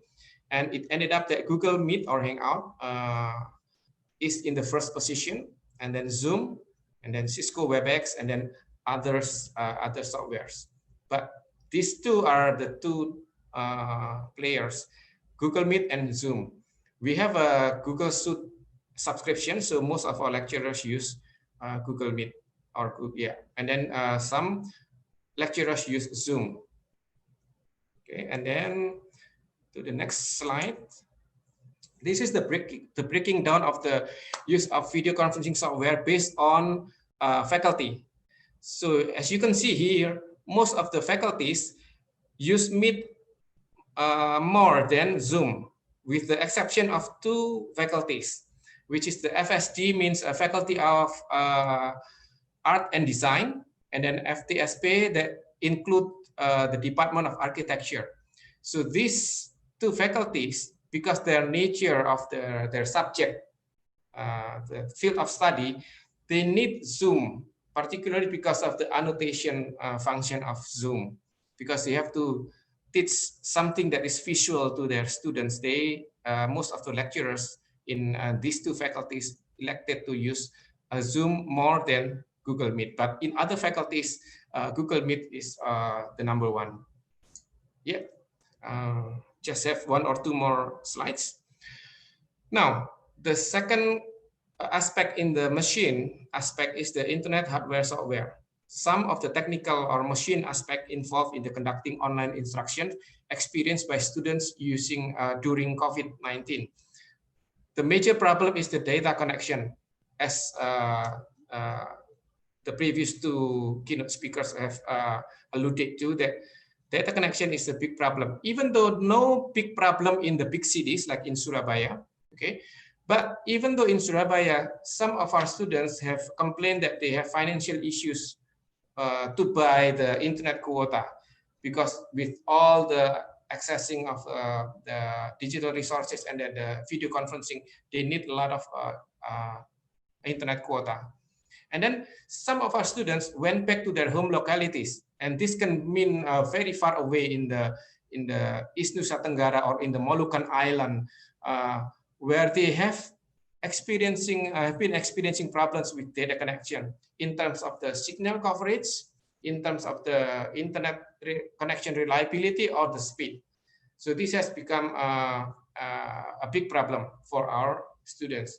And then the second with less intensity is the hardware and software. Because we are giving the freedom to the faculties to use whatever learning management software that they want, whatever video conferencing software that they find it useful. So different lecturers will use different kind of software, and these are kind of like confusing for some students. So they said that we need to have some more some standardization for the use of software for LMS and for video conferencing. And then about computer, laptop, smartphone are now the main tools for learning. It used to be additional tools. Now it's the main tools. Headphone, headset, earphone, now essentials. It used to be just for entertainment in the past, but now it's so essential, as well as with any other additional hardware and software that lecturers or students need to purchase, because they could no longer, or they had some problem accessing certain software from the lab on campus. Now some of them have to install their own software in their home. Okay, so those are basically just the overview of the survey results. I'm just focusing on the main problem of the two aspects of the man and machine. And just to close my presentation, I would just to show you that we just published a book. We call it Mendadak Daring, which in English literally translated into suddenly online, because we are forced to be online suddenly. We have released these ebooks to the public on the 29th of June, but unfortunately, it's only available in Bahasa Indonesia. We still don't know whether we will be translating this to English, but we'll let you know if we do decide on that. So yeah, basically that's the whole of my presentations, and I would like to give the time back to the moderator. Thank you.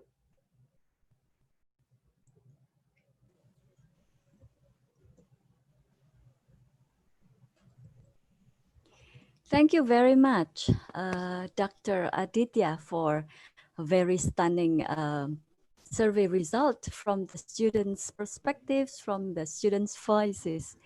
And we would also proceed now, as time really is tight. We are going to proceed with question and answer session. which was supposed to be 20 minutes actually, but the committee has just contacted me that we only have 15 minutes for the questions. So could you please give me a permission to not reading or not mentioning the name of the person who asked the questions, and give me permission on combining the questions into one. For example, when you have several related questions, and I will also ask every speaker to respond to the questions in maximum 5 minutes. So I hope you give me your permission to do that, just for the time efficiency. The first question now will be for Dr. Go. Dr. Go, there is a question about what if you have students from different faiths, and actually the institution doesn't ask you to share the gospel, but you know you have to share the gospel.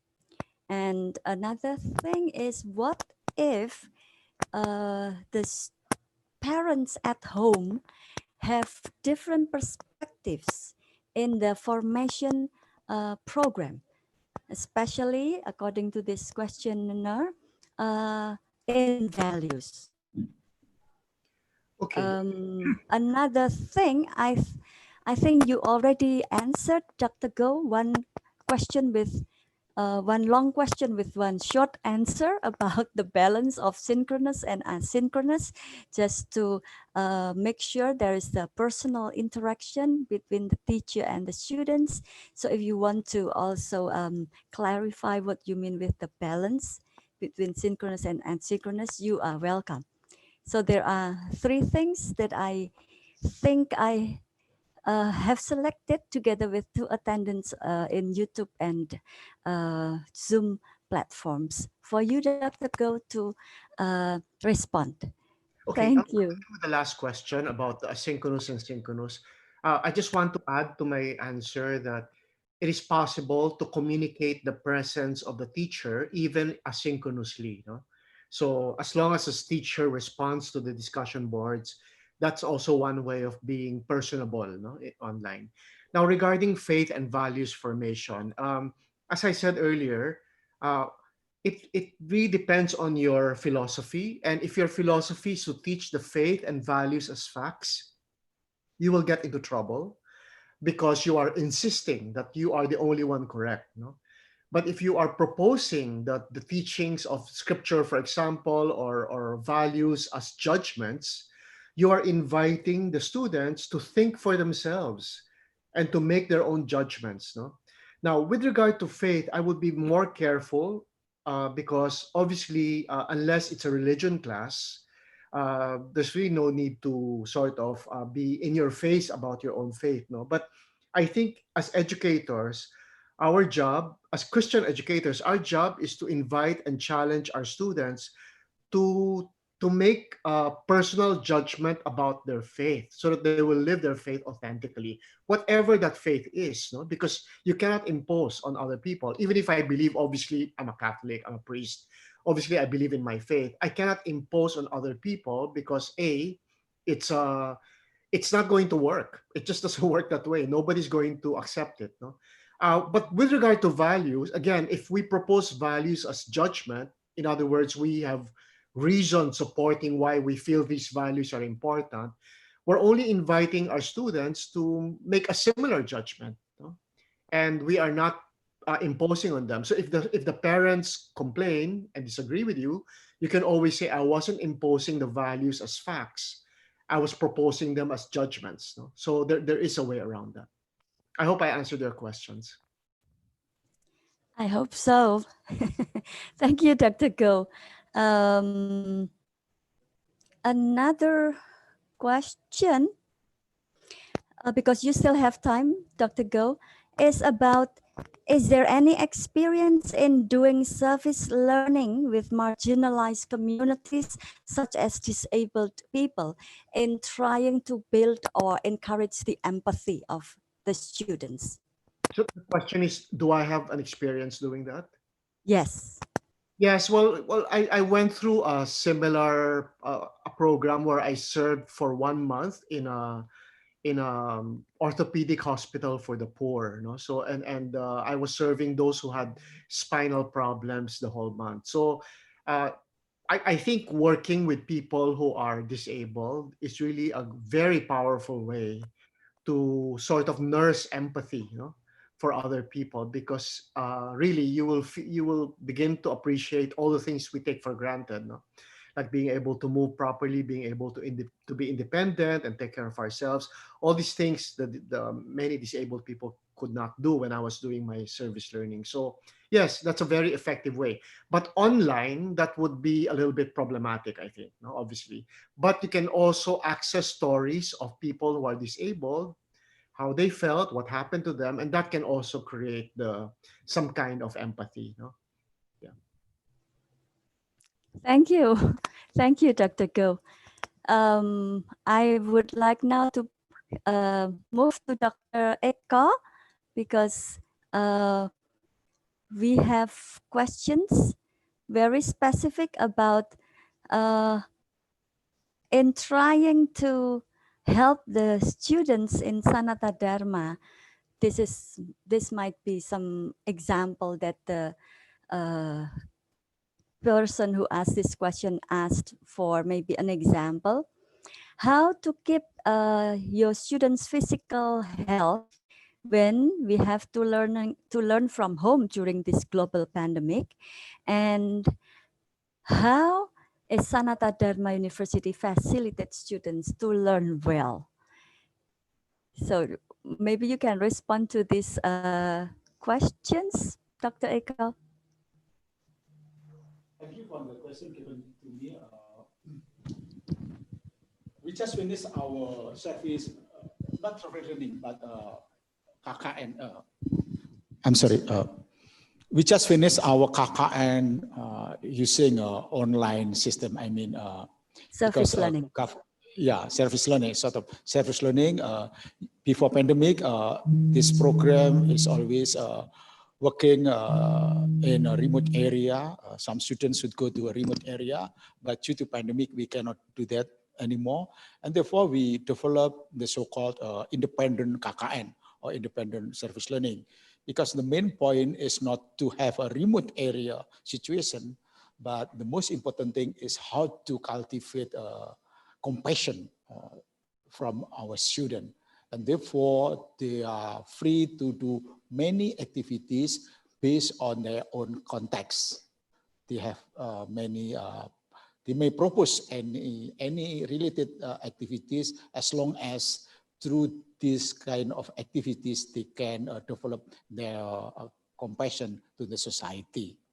Now, regarding to the, it works because we just finished the program.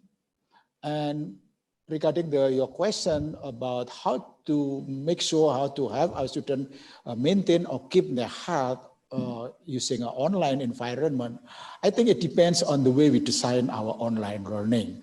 Online learning does not mean that every or all activity should be done using ICT.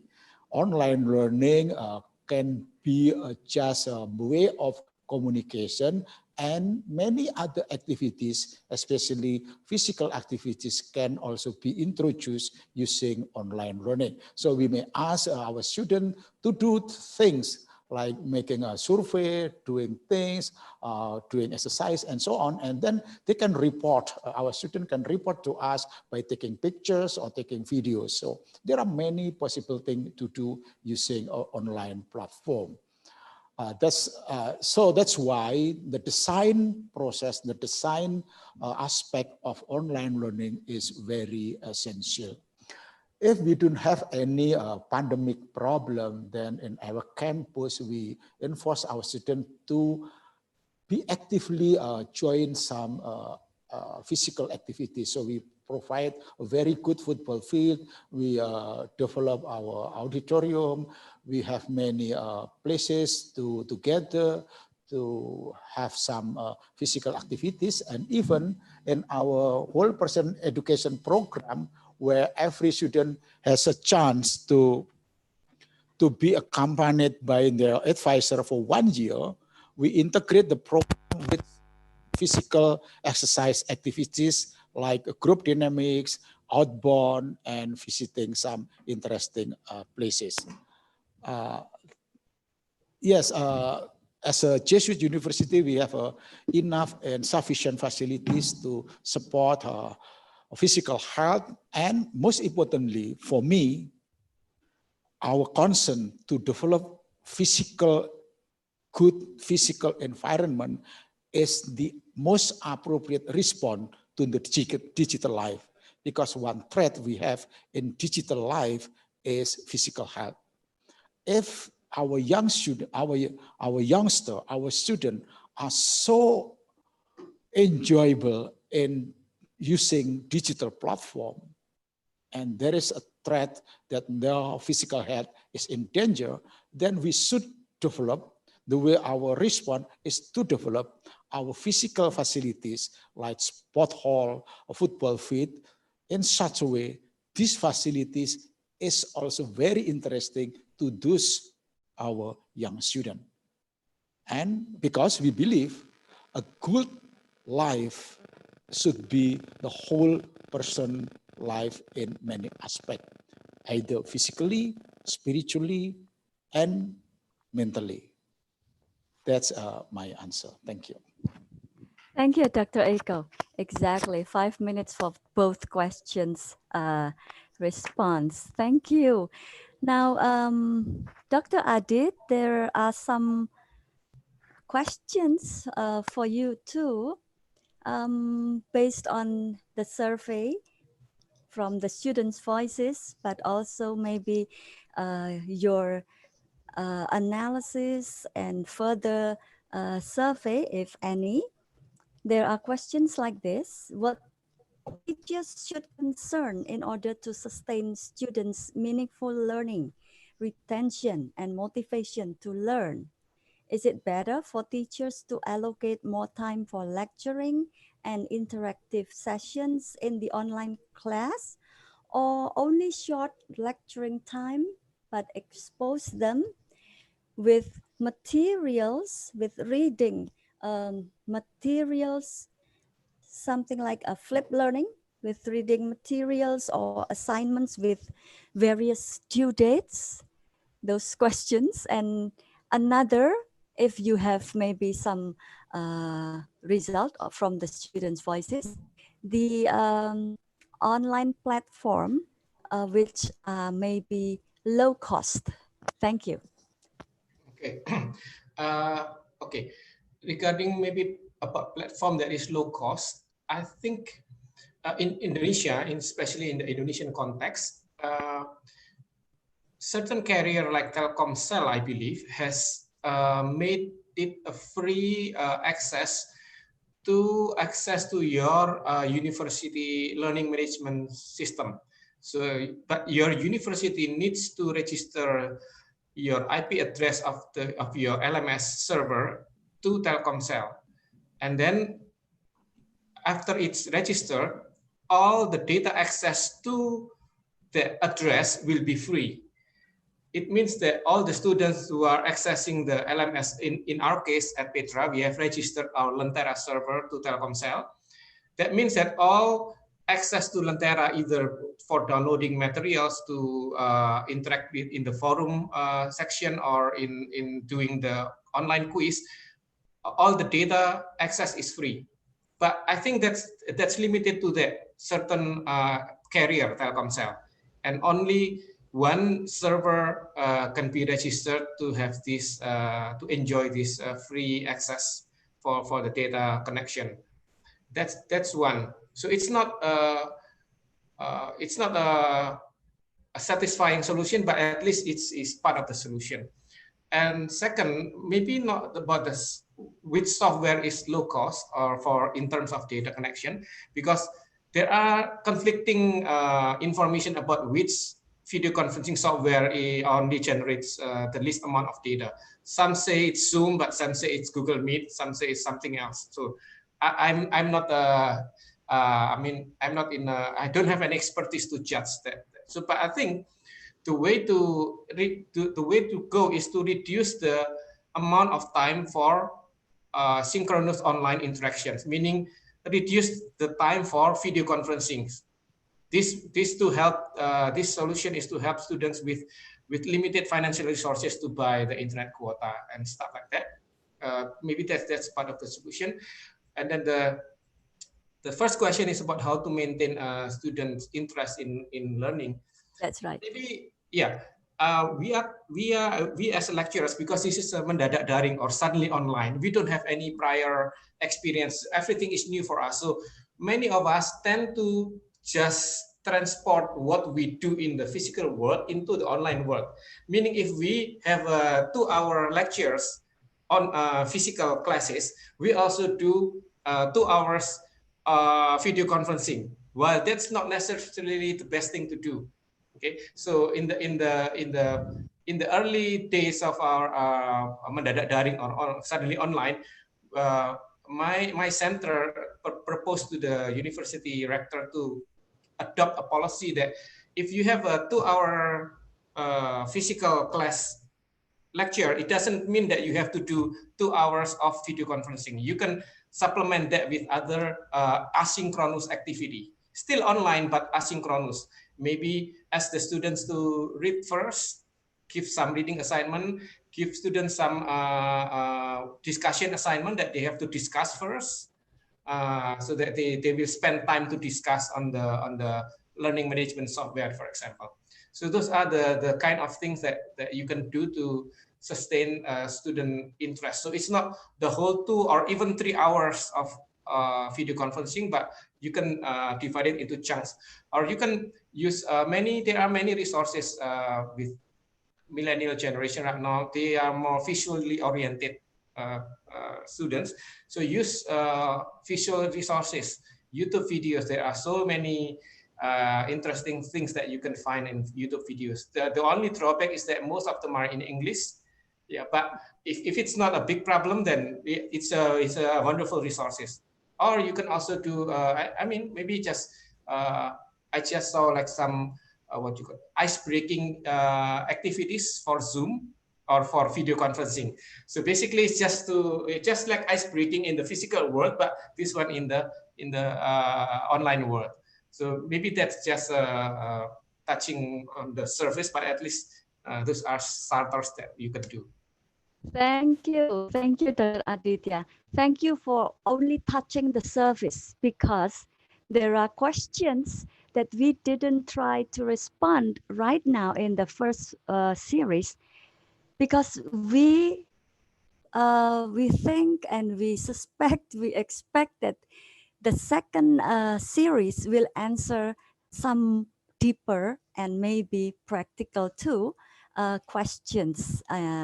So yes, I think thank you very much for the 3 keynote speakers for responding to as many questions that we can get in such a limited time.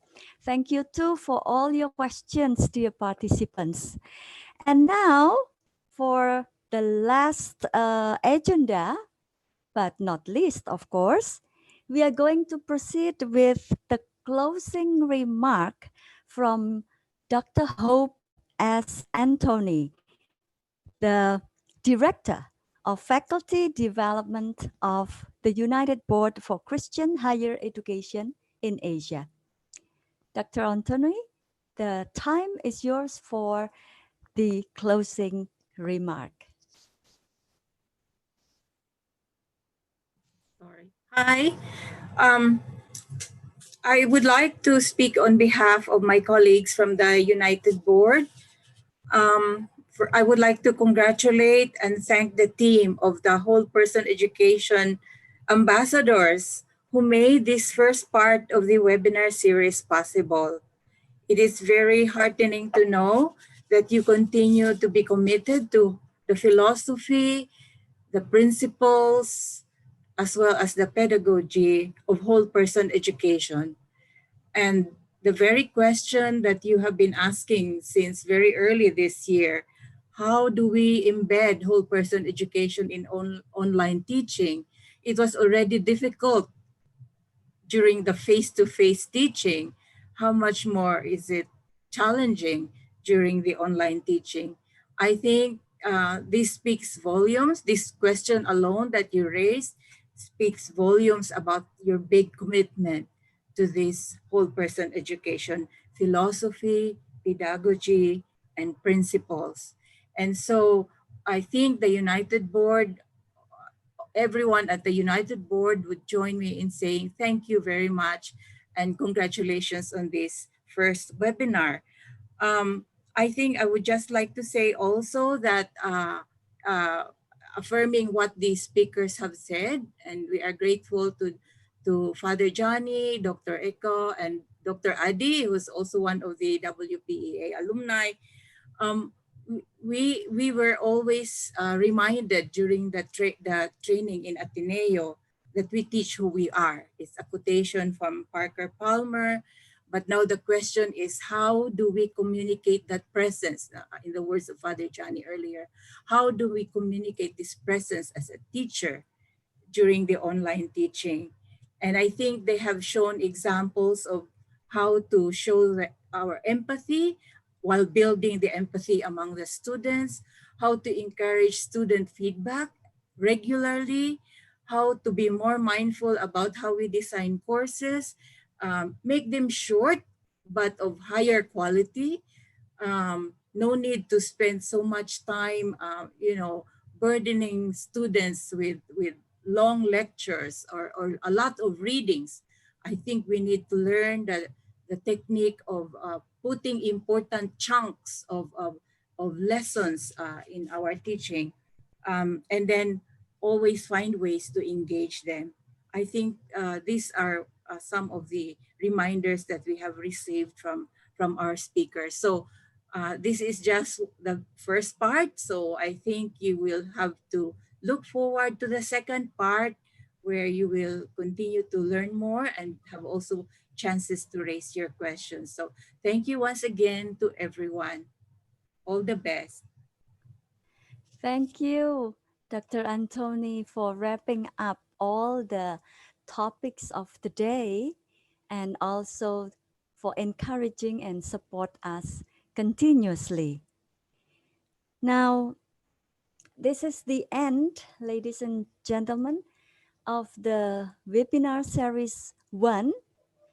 And we are looking forward to seeing you again in the second series next week, Wednesday, August the 12th, 2020 at 9 a.m. Western Indonesia time or 10 a.m. Manila, Hong Kong time.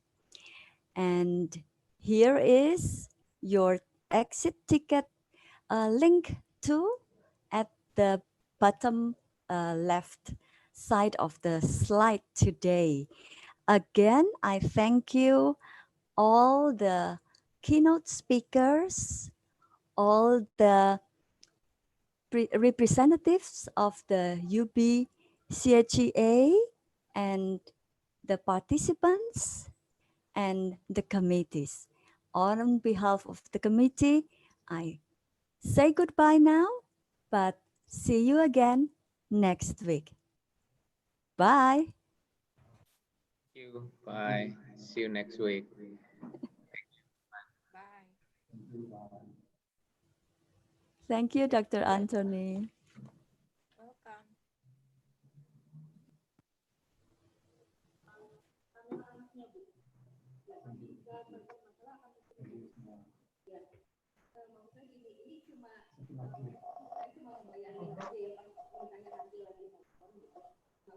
Yang nambah di situ apa exit ticket tuh? Yang kurang.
Thank you, Mas.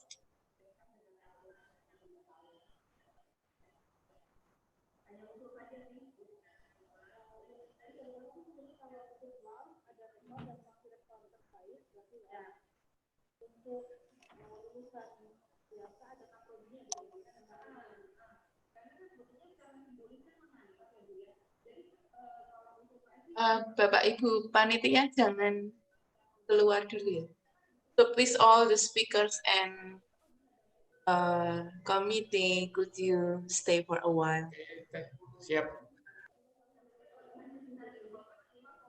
Thank you for Ma'am Hope, Ma'am Angela Wong, and all the UP staff that attended to our webinar.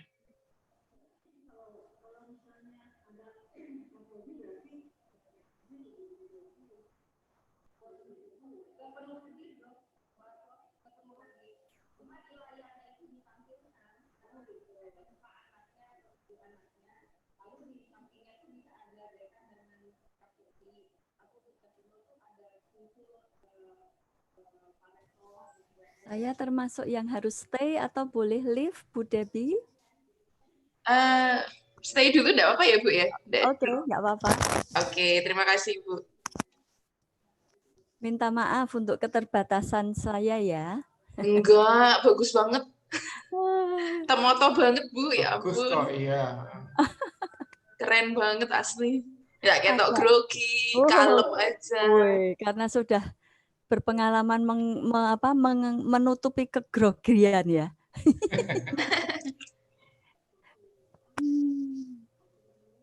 Baru sekali ini menjadi MC online dan web moderator online. Jadi Well done, Bu. Well done banget lah. thank you.